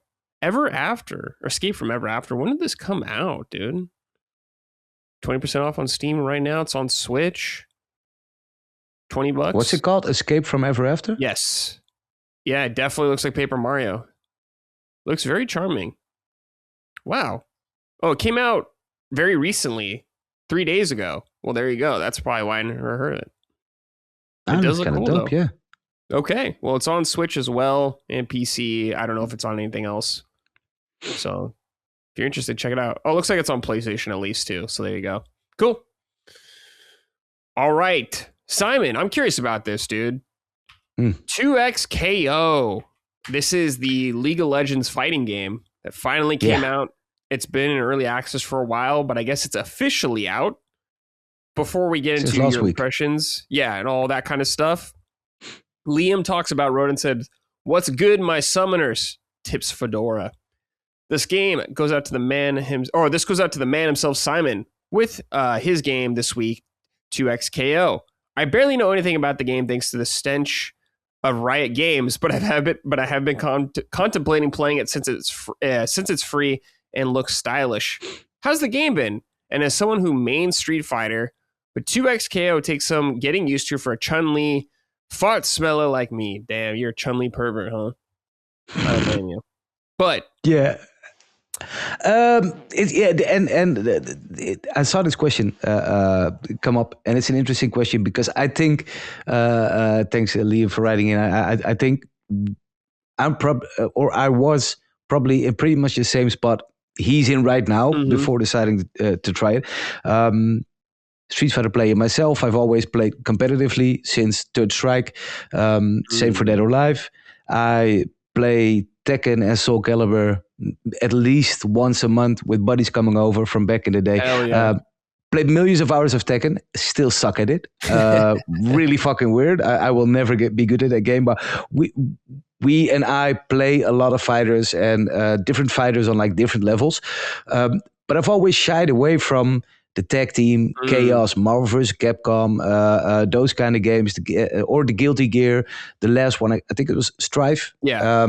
And I know the fighting game community loves those games, and I really wish I found my like entry point into like that part of the fighting game genre, but it's so intimidating to me. Like, I don't really see what's happening. The combos are like crazy. I see like one mistake, people getting like entire health bars obliterated because they didn't do one thing or the other. And then they're switching up players. There's explosions. I don't even see who's who anymore. So they're not the most readable games. And like I said, I've dabbled in them, but they never like grabbed me. Like Street Fighter is if you play Street Fighter and you get to this point and you're actually just playing chess. It's not a fighter anymore. It's not combos. It's not that kind of stuff. You're just playing a chess match and you're watching your opponent, and every little move counts, and everyone, even people who are not familiar with Street Fighter or who aren't great Street Fighter players, they can see when a match is like tense. Like, you know, the Daigo moment at Evo. I don't care if you ever played a fighting game, if you look at that scene, you know exactly what's happening. You feel the hype and everything. And tag team games, for me, it was always like hard to see or hard for them to have that Evo moment that they or for me to see an Evo moment like that and like really be into it and get on board. So 2XKO was announced, I think 2019 as Project L. Looked amazing. I like Riot, League of Legends. I don't know anything about that shit. My knowledge about that like starts and ends with Arcane. But I rarely play on PC, let alone like League of Legends. Never touched it. So I have nothing with the universe. I kind of like the characters in it that I know from Arcane, but that's about it. And they're kind of spinning off different games. They did this RPG a while back. They have Valorant, of course, and now 2XKO. It's been in early access for a long time. They really did a lot of more open playtests, I believe. I've never been in them. And I was like, I'm just going to wait until there's a 1.0 release. That happened last week. So there's a 1.0 release. It's free to play, and it's probably one of the most accessible fighters to ever come out for a bunch of reasons. And there's a lot to love here, and there's definitely some stuff to keep an eye out, or some stuff to watch out for, and some stuff I'm not too sure about yet. But let's start with the stuff that's definitely to love. Like I said, free to play, looks amazing. It's a 2v2 tag team game, and the really fun part is you can actually be on the same team. So if I'm playing online, I've had matches where I'm like, I choose my two characters and I'm playing against two other guys, who are actually two other guys. Like they both control like one character, and when they switch, you also switch like the player you're fighting against, which is really for me an entirely new experience. I don't think it's like something that happens a lot in those or at all in these tag team games. And it's real funny because fighting games are almost more than any other game. Like so specifically. Not only the character you're playing against, but also the player you're playing against. You have to know like he's aggressive or he's like zoning a lot or he's holding back. So it's really fun to play like a game where not only the character can change, but also the player can change like mid match. So if you start the game, you choose your team, and you can only like play online or versus. There's no single player mode to speak of. Nothing, no story modes, no cutscenes, that kind of stuff. It's just purely fighting. There's 12 characters. There's a roster of 12, which is not too great. But then again, Street Fighter V did this as well. They like launched like really bare bones and then built on top of that one of the greatest fighting games ever made. Only that launch was like, I don't know, man. Everyone really, that game had to grow, had to gain momentum as well. Even for the Street Fighter game, if you compare it to like 4 or what came before. And half of these characters are locked. You can buy a new character with like 10 euros, which is a lot, but then again, not unheard of in the scene. And you get like 2, which is great. You get 2 unlock tokens. So one you get for free, and you can immediately pick a character of your liking. Like if you only watch the series like me, there's like Jinx and Vi. Those are both locked, and you can immediately use a token and just select which character you want to unlock. And do some easy steps in like the training mode or a couple of dailies or whatever, and you get another unlock token. So that's 2 characters plus I think 6 that are already unlocked from the start. You can use in-game currency to unlock those characters, but it's gonna be a while. It's gonna be a grind, which I'm kind of okay with because like these games really lean on the community, on what happens there, how alive is it, how much of us are there playing this game. So incredibly important. And for them to come out and say, you know what, we're going to do it free to play. Hopefully for like people who've been in like the fighting game community for a long time, they know this genre still struggles. Right. It's never been like big enough for or not as big as the fans want it to be. We want everyone to come in, everyone to like enjoy the stuff we enjoy about fighters, and to know that you don't have to be like a perfect, know all the combos, know everything to enjoy a good fighting game. And it's weirdly, there's so much mainstream appeal because look at Tekken. If I look at like I play football, and all my buddies on the football team, none of them are gamers. They play Call of Duty, they play FIFA, and they play Tekken. So there's something there to like get the entire community to the next level, just beyond Tekken and Street Fighter. And I was kind of hoping 2xKO could do something for the tag team genre. And it's funny stuff like that, like being able to play on the same team. It's the readability of it all. Something that I struggle with in the other games, like I explained, and I don't know why, but this game is really readable, also to like outside fans. But my biggest problem so far, and it plays great. It has really weird controls because there's like medium or light, medium, hard attack buttons. There's like an assist button. You can just call on your second character to do an assist or swap out. And then there's like 2 special buttons, and every crazy move you do, like where you normally have to go like a quarter circle or hold backwards, like the Street Fighter stuff, that's all out. It's just, you just mash the special button whenever you want. It does the special. It ends combos. It starts combos. If you want to do like your 3-bar super move, you just press both of those special buttons and it immediately does that. So the challenge is never in, am I doing the controls? Am I doing the moves right? So that's like really accessible. And there was some fear like beforehand, like you don't want to make it too easy. So Street Fighter has a similar control scheme, optional. This game just has it. It's what it is. I started out and I was doing like crazy moves and crazy combos and stuff. And I was like, this is like a really low skill ceiling. And then I started playing some more. And I figured, my biggest problem so far is if you look at Street Fighter or Tekken or Soul Calibur, whatever, those games have like 1,000 different skill levels. And you can be somewhere in like between 100 and 200, and you can take on anyone within your range, and you'll put up a fight against someone who's better than you, and that's how you learn that kind of stuff. And I've only like put a few hours in, maybe played like 100 matches or something, but this game feels like it has like 3 skill levels, like one. Gamers who aren't used to fighting games and like the basics like zoning and that kind of stuff, and the different characters, there's like heavy hitters, there's zoning characters, there's like the fast combo heavy characters. And if you've never played a fighting game, you come in like a rookie and you're going to have a hard time. Then there's like the second skill level, people who know fighting games and who they know what works, and they're familiar with like the whole aspect of 2 characters fighting against each other, and they know like basic combo stuff. That's where I'm at this point, and I'm like demolishing everyone coming in that doesn't have like a basic grasp of like how a fighter works. I'm having really great games against people that are on like my skill level, and which is pretty mediocre. Anyone who's ever been halfway decent in fighters will reach that level. But there's another level above that. And that the gap between like all 3 of these levels is so big. I don't see myself ever reaching like that upper level, man. There are combos in here, switching up air combos, switching like in between your combos to different characters, resuming combos with them.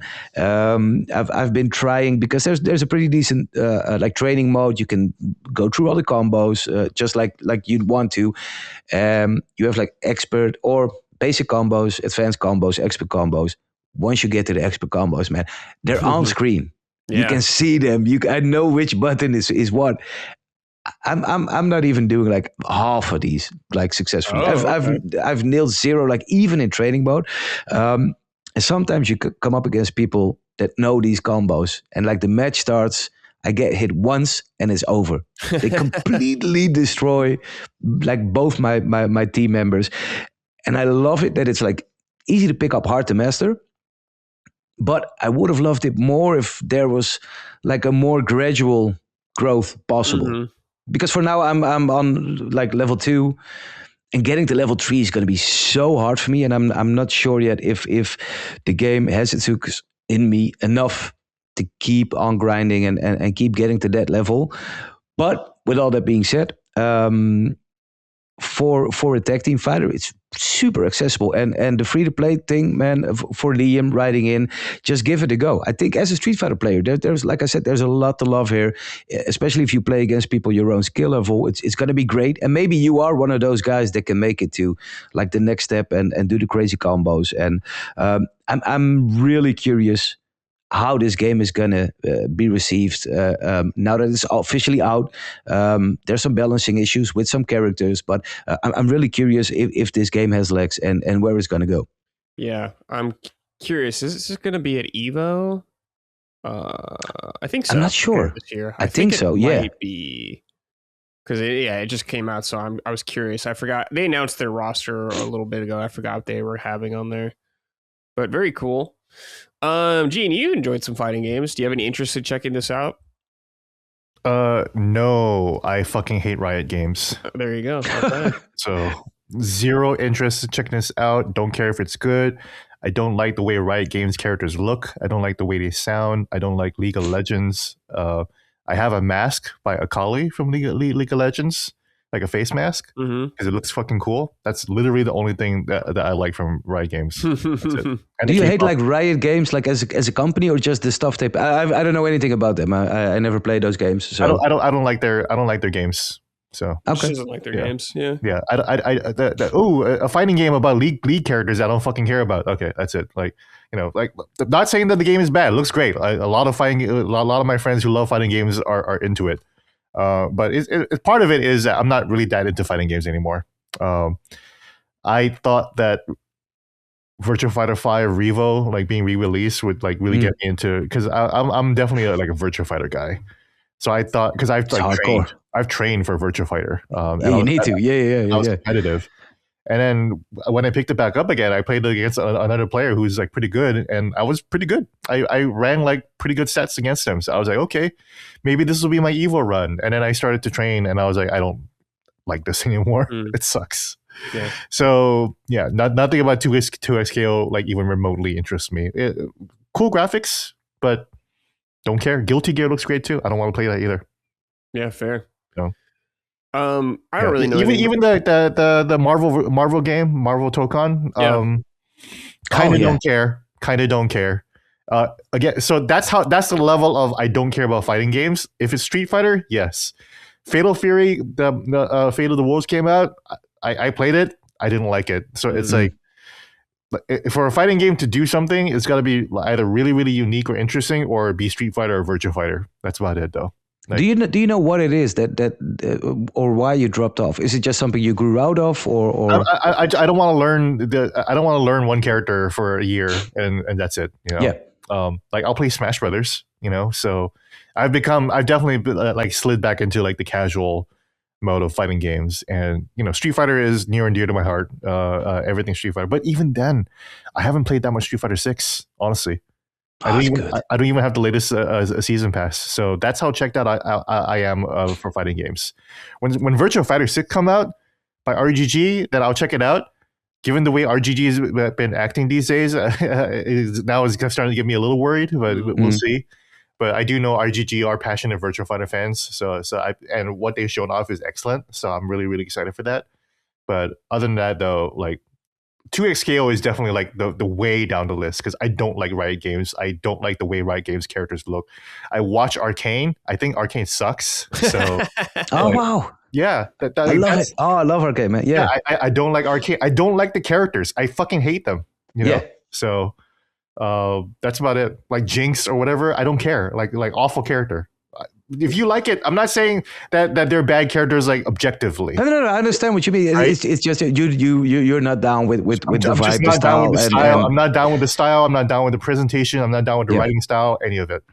It's like Riot Games aesthetic is like what anime people who hate anime feel like about anime. You know? Okay. That's what it is for me. Like if they look at One Piece, if they still look at Brad's One Piece poster or the Akira Toriyama Dragon Quest poster, and they're like, ugh, anime games, give me Expedition 33. Come on, you know. That's how I feel about the Riot Games aesthetic. I'm just like, ugh, I don't want that. Gross. Yeah. So. And even if because that's not your flavor and that's cool, but beyond that, maybe there are people like listening and they don't have a problem with Riot, but they're in the same boat as in, I used to love fighting games, or I'm really interested in fighting games. And is this like a point of entry? Is this the fighting game that's going to bring me back? I think even if you didn't hate Riot and you were looking for a game to get back into the groove of fighting games, this still would not be it. It is a great entry point, but not for people that for lapsed fighters like me. Yeah. Because I've been watching. Because of course I'll check it out. I watch streams and I'll check out the trailers, and I'm like, yeah, this isn't it for me. You know. Mortal Kombat maybe. Like I played Mortal Kombat 1, but like it's only because of story mode. Because I enjoy the story. And Mortal Kombat 1 story. So much great. I don't like it. So. Oh, you don't like the story? I love it. The campier it gets, man. The better. Well, I liked the back half of it. I didn't like that they were trying to like reboot. Like the reboot stuff is like kind of like halfway there. I kind of wish they didn't reboot it. I wish they would just port Mortal Kombat 9 again. So. I gotta say, any story in any story in where I see like the fighters in a story. Fucking even the horrible Dead or Alive movie or even that kind of stuff. I just like seeing fighting game characters in stories. It makes no sense. It's always dumb, but somehow it kind of. I think there's a lot of fun in the Mortal Kombat stories. Even one there was like the restaurant fight at the beginning. I love that. You know. There's some really really good staging and storytelling. It's still in there. Like it's the overall story and everything. Shang Tsung, awesome. Legendary character, but again, that goes back to 2XKO. Like I don't want to like the fucking league characters. I fucking hate them. So if you're trying to like put a little sugar on top by saying, "Oh, don't you like them? Don't you like them now because they're in a fighting game?" Like no, Not at all. Fuck that. Mm-hmm. Get away from me. So Gene, 2 weeks KO. I got a feeling it might not be your game. I don't think so. You're hating the characters and falling out of like the fighting games. Yeah, I think this is actually the perfect game for people like me, like people who play fighters and who've always been intimidated by like the other side. Like that's like, oh, the dark side, man. Those are like the crazy combo juggling fighters, and it's hard to keep up. And for if you come from that spot, that place, I think 2xKO is definitely something you should check out if you're up for it. If you're feeling like I want to try, especially with Tokon coming up, which I also I'm really looking forward to Tokon, but I'm really scared that again maybe skill ceiling is too high for me in this kind of game. It looks very busy. Tokon looks very busy. Yeah. Yeah, it is even way more than 2xKO. So Tokon is 3 characters, right? Yeah. Is it not? Yeah, it is. It's back to 3. It's 6 characters on a screen at once. It looks beautiful. Don't get me wrong. You know? It does, yeah. Yeah, I love the art style and the art design. Miss Marvel looks amazing. You know, a lot of great characters there. But and it's Arc, so you know they're good. Yeah. And you know, and again, I don't like Guilty Gear, but like I think they look amazing. And 2xKO does look amazing. It looks really good. I just don't like the characters. That's it. So you know, it's just a bias. It's just a bias that I can't get over. It's just a bad hump. So. That is what it is. Yeah. Sometimes you get that. And for Guilty Gear, like you said, looks great too. And I hate that I don't love it because I want to be into Guilty Gear because I hear the people talking about it. I see what it does to the fighting game community. They're like on fire. Blast Blue, I tried to get a Guilty Gear like 10 years ago, and it's just like I'm good on this. So yeah, right. I just never got into Arc Systems games. Like I don't know. But again, that was around the time that I started to kind of tap out of fighting games in general. Yeah. So, yeah. Understandable. Yeah. We'll see.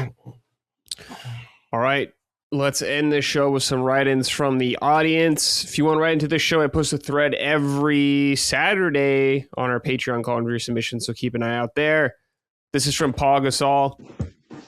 If every Game of the Year winner released in 2025, which games would have dethroned Expedition 33 as 2025's Game of the Year? All right, so I have a list of every Game of the Year winner from the Game Awards.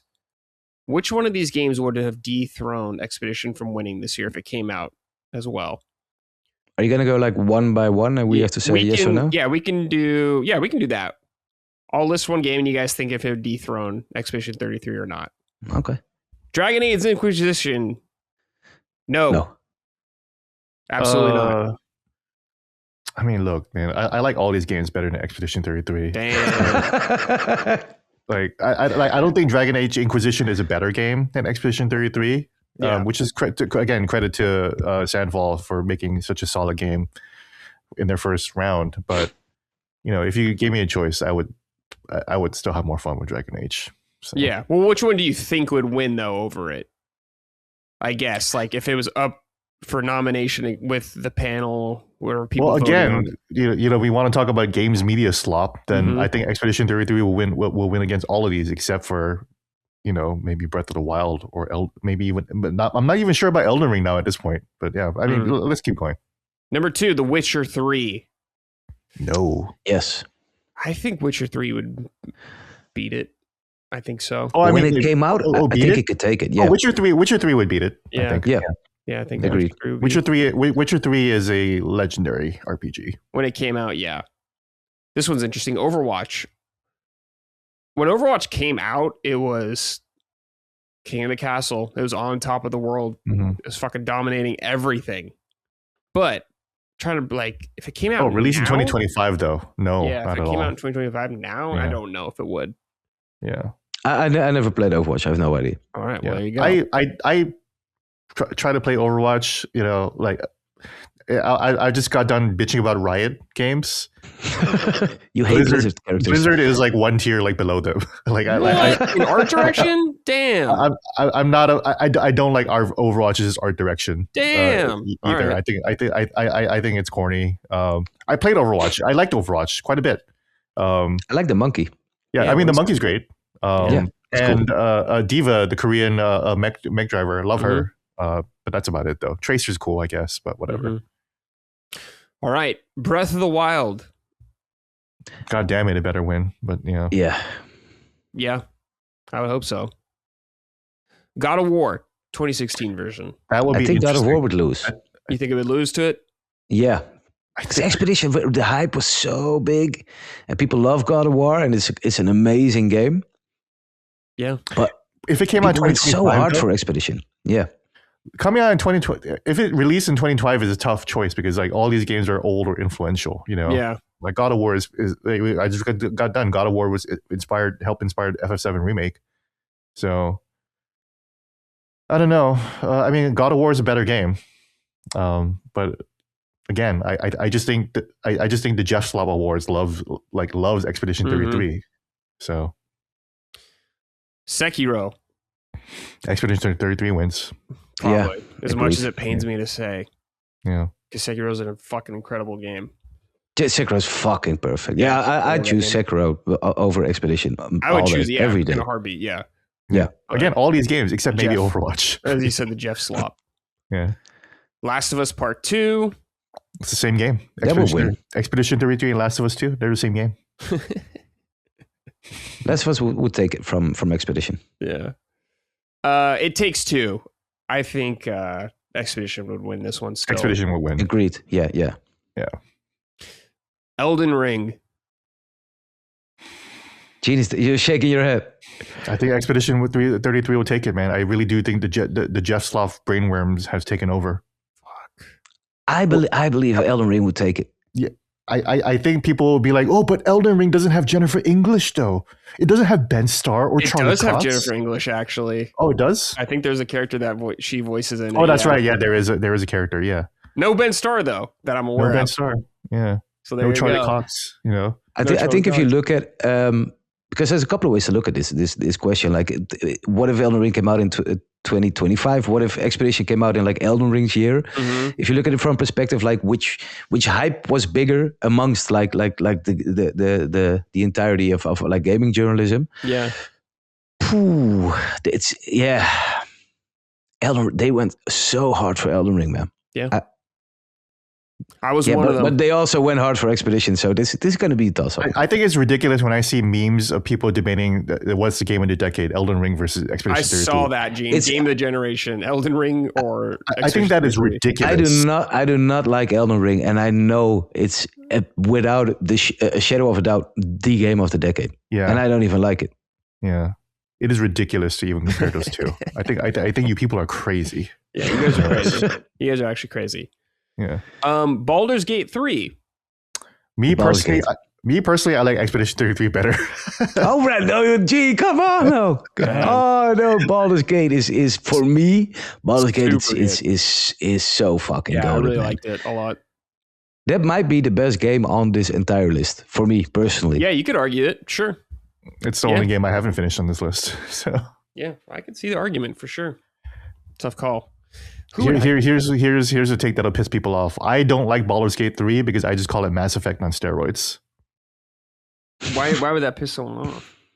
Because it's just like, ooh, which choice do I make in the dialogue and continue the story? Ooh, that's like it's just like romance slop or whatever. I'm sorry, I'm saying slop so much. I'm getting it out of my system before I can't talk so much. Vocabulary slop. Yeah, vocabulary slop. Yes, word slop. Gene slop. That's what it is. You know what's funny? And I mean, Gene, I follow you on Twitter like for years now, and I always thought like, dude, we agree on so many things and so many levels, and we're like on the same page. Mm-hmm. Like in 15 minutes time, I'm like, oh my God, we disagree on so many things. just I love that. I'm not calling Baldur's Gate 3 a bad game by any stretch of the imagination. No. I know. The gameplay mechanics are brilliant. Yeah. But I actually think Expedition 33's story is just way more engaging than Baldur's Gate 3. Sure. I love the hot takes, man. Keep them coming. Yeah. And here I am praising Expedition 33. If you were going to ask me which is the game of the generation, Baldur's Gate 3 or Expedition 33, I might actually just pick Expedition 33. I'm like, fuck yeah, dude. Yeah. Love my Sandfall interactive guys. Yeah, me and Gene were on the ground floor talking shit on Expedition 33 fans. Yeah. Early on. Yeah, but again, I still think it's a great game. So, surprisingly, I would choose it. I would choose it over Baldur's Gate 3. It's super good. All right. Yeah. Final But one I here. do think Baldur's Gate 3 might still win over objectively. Yeah, I would agree think that Baldur's I think it Gate would 3 would win. Yeah, when I really think about it. As it should. As should Elden Ring. Like both of those games have a better stake for game in the generation over Expedition 33, I think. So final game, Astrobot. I think Expedition would win. Expedition would take that. Yeah. Expedition will take it for sure. And that one I wouldn't even completely disagree with either. I love Astrobot. I think it's a perfect game. But there's a little bit more going on in Expedition 33. Let's face it. And if anything, there's more innovation going on in Expedition 33 than Astrobot. Astrobot is just a perfect platformer. They did it. They pulled it off perfectly. But most of the innovation lies in I think DualSense capabilities, and I think that's about it, really. Just being a really good platformer. That's not Mario. Yeah, it was just a really great game in the absence of Mario's and everything. But yeah, so Expedition 33, it wasn't a total washout for me. Some of these games you're better than some of these games. Yeah. So there you go. Yeah, absolutely. Yeah. Right. But thanks, Paul. Great game. I know some people are probably fucking tired of us talking about that game. Sorry, guys. I love that game, but I'm tired of talking about it. Yeah. I'm tired of talking about it too. But then, sorry, guys, but also playing all these Dragon Quest games recently has made me kind of want to go back to Expedition 33. But I need some time away from it, Yeah, come on, Gene. You got too much shit to play already, dude. I got too much shit to play. Back. Yeah, it's fine. I'm excited to get back to it someday. I'll say that much. Someday. So, especially the new DLC. I haven't checked that out. So. Jamie wrote in and said, "Greetings, Summoners. What gaming series do you have the most hours put into? Series, I guess. I got it right off the bat. World of Warcraft. 20. My account's 20 years old, over 20 years old. Played that shit a lot over not FF14. decades. Not 14. 14's not as old. WoW was out 10 years before 14 was even out. For me, it's easy. It's Destiny. Wow. I was there literally before I was at the studio at Bungie one day. They wouldn't even tell us what they were gonna announce. And they just came in, Pete Parsons sat there, and we saw this almost gray box level. It was Pete Parsons, right? Am I saying that? Is it the right name? Yeah, I can't remember. Yeah. And they the guy with the cars. Oh yeah, a lot of cars. Yeah. But they showed this gray box level, a gun, and this is supposed to be the moon. And they were, the only thing I remember is them saying in between each sentence, but it's not an MMO. Please don't call it an MMO, because they were scared of being compared to everything that happened on PC, and they were generally treading new ground with a looter shooter, live servers, MMO kind of stuff. And the game came out and I started playing it. I'm I like this idea. And then I remember being in a mission, and I saw a buddy of mine that I used to work with, an old colleague that I haven't spoken to in a long time. And I remember the mission there was this mission on the moon, and there's this ogre, and he's chained by or his hands are in chains or whatever. There's this boss fight. And I was it's kind of hard. And then I remembered I can just invite him to my game during a story mission. That's kind of wild, actually. So I sent him an invite, and he just dropped in, and we did the mission. And I was dude, I'm playing a first-person shooter, which these days they're hard to come by if you're not looking at multiplayer stuff. And I was I'm playing a first-person shooter, which actually looks pretty great, and I can invite. I can play with my friends, and we can go on raids and whatever. And once that Vault of Glass opened, and I found my people, and we went into the Vault of Glass, and I mean, man, that was life changing in terms of gaming, man. And I fell off. Final Shape was my final station as well. Tried the one after that. There was some DLC after that with the guy with the glasses, and I was fuck this shit. I'm out. I don't need this. So yeah, Final Shape was the perfect end for me, and I think it was 5 or 10 years or whatever it was, some kind of anniversary. Looking back, I've put thousands of hours over different characters into Destiny 1 and 2, man, and I don't see any other series coming close for me. All right, hour wise. Great pick, Gene. What about you? Oh, this is an interesting question. It might either be Zelda, because I played 500 hours of Breath of the Wild and Tears of the Kingdom each. That's a lot. Yeah, that's a lot. That's a lot. Just those two games by itself. But I do think it's probably Fallout. Sure. I spent 700 hours each on Fallout 3, Fallout 4, probably like 300 hours on New Vegas. I don't know, maybe. Oh, could be Resident Evil as well. Yeah, a lot shorter games. They're shorter games, but I played them a ton. Yeah, I play them like every 3 months. There's a lot of them. Yeah, that's a lot of time. And there's also what other game? I don't play online games like Destiny or WoW. I did play Destiny quite a bit, actually. I loved Destiny for a while, but I've fell off like nice and halfway through everything. But yeah, I don't really play a lot of online games, so I think that keeps my hour count fairly low for a lot of series. Yakuza is another series that I spent long games, and that's a lot of games right there. Yeah. So like if I spend 50 hours on each game, then that's quite a bit. That's racking up. And I replay each game quite a bit too, actually too. So. Okay. And it's correct what you're saying, like the multiplayer stuff. Like I'm online playing this. Like same with Arc Raiders or whatever. There's always like my buddies are online, and we don't. You get older, times change, and you don't get to hang out anymore like every day like you used to. And that's like it's part gaming, but it's also part social hangout. Like I talk to my buddies because we game and we play the same game over and over again, whether it's Apex or Destiny or Arc Raiders or whatever.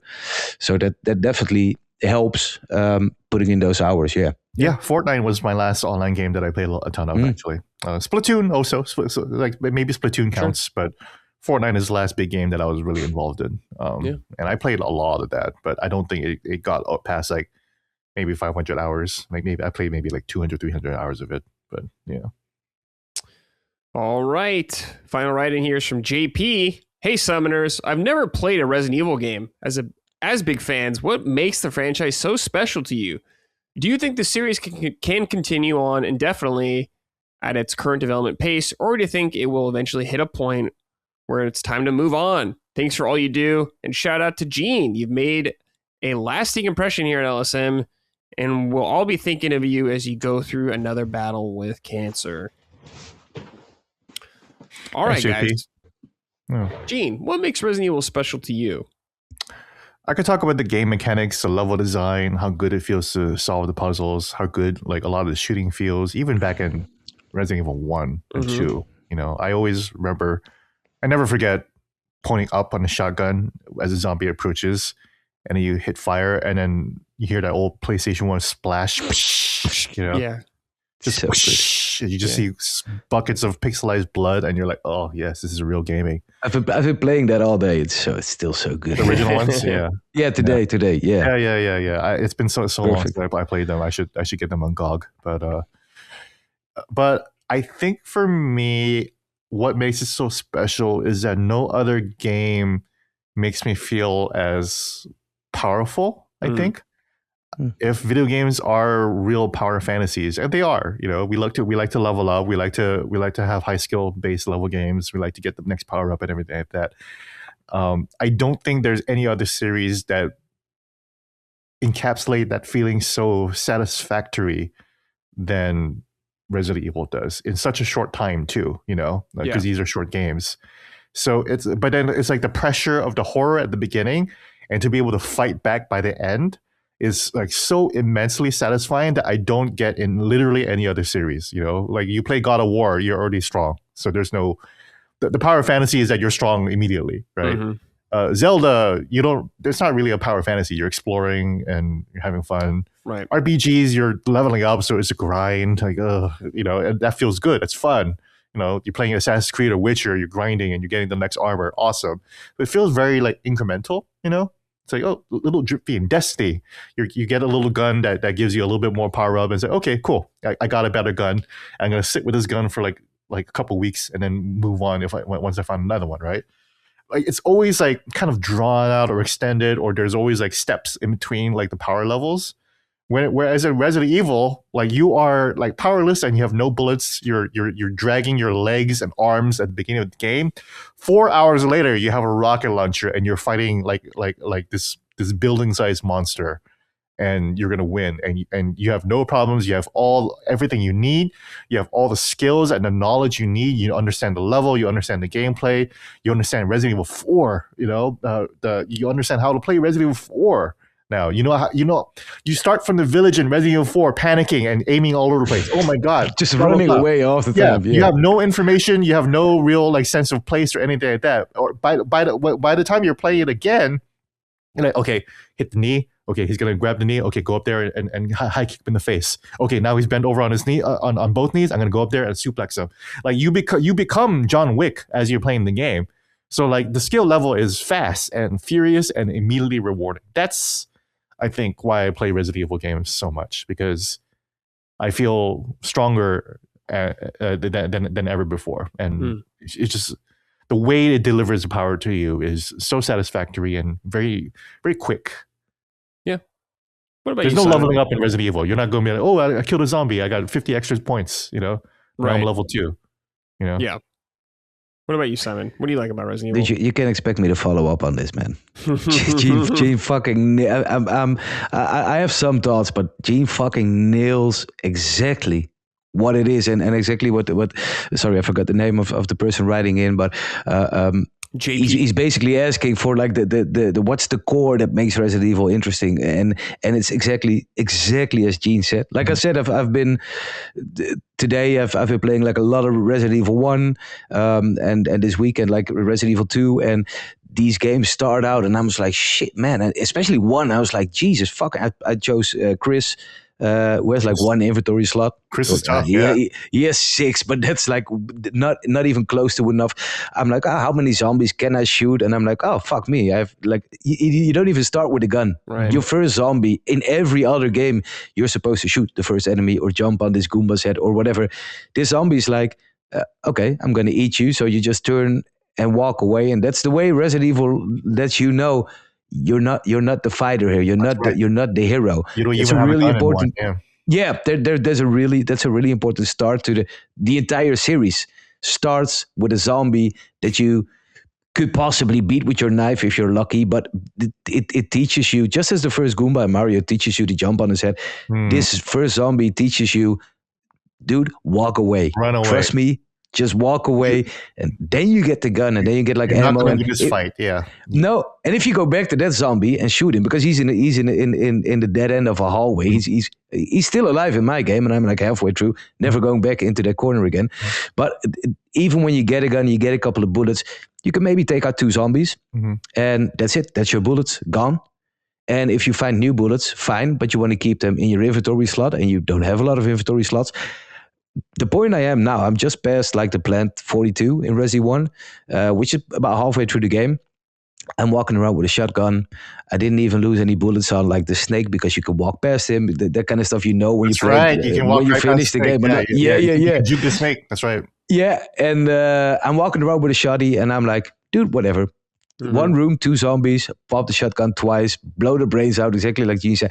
I'm feeling so much more powerful. And then I know the bits that are coming up, and there's going to be a couple of times that I'm going to be like, ooh, I'm not this all-powerful dude anymore. But you get over that as well. And same for Resi 2, man. And that's why I love the ribbon system that they put it in Remake 2. That's why I love the fact that they put it in Requiem. Give me the ink ribbons, because I really love that bit in the beginning where you're no one and you are scared and you're fucked and you're like, Jesus, I really need this save point. But if I save now, let's say there's a boss fight coming up, I want to save after the boss, of course. So that kind of back and forth between the choices you have to make and the scarcity of everything in these games really help dress up, like Gene says, the fact that you start from nothing and the power fantasy you grow into because you did that yourself. You learned, you managed, you literally survived. It's literally in the genre. That's why survival horror is important. Survival horror. You did the calculus. Like, absolutely. Okay, I need this health item, blah blah blah, and it's like by the time you get, you're just smarter. And when you beat the games, you usually get a really powerful weapon as a reward, so you can replay it again, and then boom, you're even more powerful than ever, and it's just fun.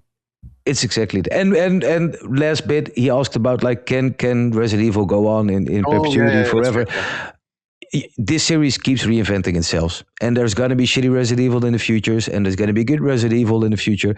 But for now, man, I'll always be a Resident Evil fan. So if they only need to sell 1 copy or 2, Gene is here as well, then they're good. They're good. I think you make a great point that the series is always it's a series that reinvents itself the most, if anything. Like For sure. Other than Zelda, right? And Final Fantasy, I guess, but Resident Evil is just a lot more successful at it than Final Fantasy, at least. Yeah. So they're always going to be creative. I'm interested to see where they go after RE9, but let's get over RE9 first. So. For me with Resident Evil, it's interesting because I think things have changed, or I've appreciated elements I never thought about originally. Like what got me into Resident Evil originally was the atmosphere and just the way it looked, like the way the mansion looked, the lighting in it, a space I really wanted to explore. And when I started playing, of course, you learn quickly, like you're saying with the zombies, survival, and all that kind of stuff. Kind of playing games that in a different way than I was used to back in the day, like in '96 when I played that. Like you're saying, Simon, like you jump on the Goomba. That's what you're used to doing. This time you learn pretty quickly, like you got to book it. So all that stuff I really appreciate. And of course, is like one of my favorite things about the series still. Aside from like the gameplay, like you guys are saying, the progression of power you get, the Metroidvania kind of elements, revisiting stuff. I like all that kind of stuff. I actually really like the story of Resident Evil and the characters. I was invested in their whole plot lines and all that kind of stuff. That's one reason I got annoyed at 4 is because they kind of just swept Umbrella under the rug after Code Veronica having this huge thing. We're taking the fight to Umbrella. And you play 4 after that, and it's already over. Oh, no, we're not. Play it. Yeah, you're like, all right, cool. Spent like 10 years building up to that. So that's definitely one of the things that annoys me, or that annoy me about that. But it's like with 6, the story and all that kind of stuff. I'm like, man, even the story fucking sucks. It's like, I can't get invested into it. But yeah, that's one part I do like about the series a lot. So that's why I'm begging them to wrap up some of these characters' stories, man. Let them rest. Wrap up Jill's story. Get her back in there. Wrap up Chris and Leon. Let's end these stories finally. I don't know if they ever will because they're popular, but we're like that.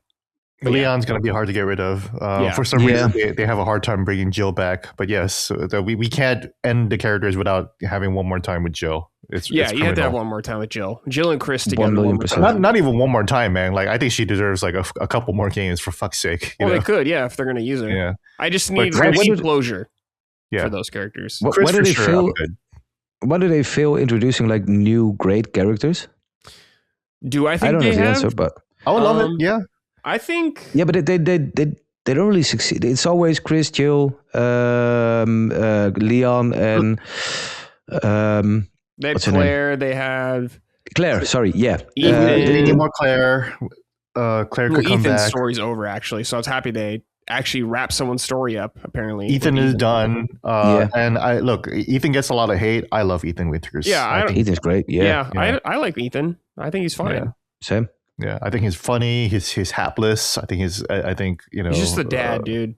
Yeah, he's just like the best dad in the world, basically. He will stop at nothing to get Rose back. Yeah. And I think that's beautiful and inspiring.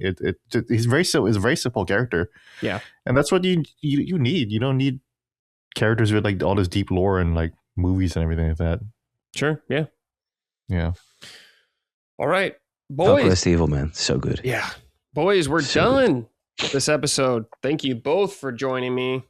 Yeah. Thank you, Simon, for joining us as well. Thank you again for having me, man. Yeah, nice Absolute pleasure. Yeah, real pleasure. Nice to meet you too, Jim. A real pleasure to talk to you finally. Yeah. Yeah, finally. Before we go, though, Simon, let the people know where they can find you. They want to learn more. Yeah, I know for everyone, move to Holland or Belgium if you like luck, and take out a subscription on the magazine. And if you're not in one of these two countries, then you can take out a subscription. But you can follow me on Twitter if you want to. They're on the regular, not gonna leave. What's the handle so they can find you? You can tell them the handle. It's my first and last name. No. Simon Zijlemans. Simon Zijlemans. Simon Good Zijlemans. luck on there that we one. go. Yeah, check him out there. Good follow. Okay. Yeah. Awesome. Gene, any final thoughts before we go? I know I'll see you tomorrow, though. Yeah, no. Thanks again, everybody, for your support. There are now rumors that the Washington Post is going to lay people off, so I might need every single dollar you guys gave me. So thank you so much for that. That it's a real stressful time, but you guys made it significantly less stressful. So I appreciate that. Yep. But wish me luck this week. It's a big week. Yep. Thursday. Yeah, good luck, man. Thursday is my surgery. So we'll see. We might even get in a fucking storm. So that's like everything is just like coming up, not Gene right now. Yeah. So we'll see. But thanks everyone for your support. And yeah, thank you everybody. Appreciate it. Yeah. Helping our boy out here. All right. See you next week, everybody. Take care and goodbye.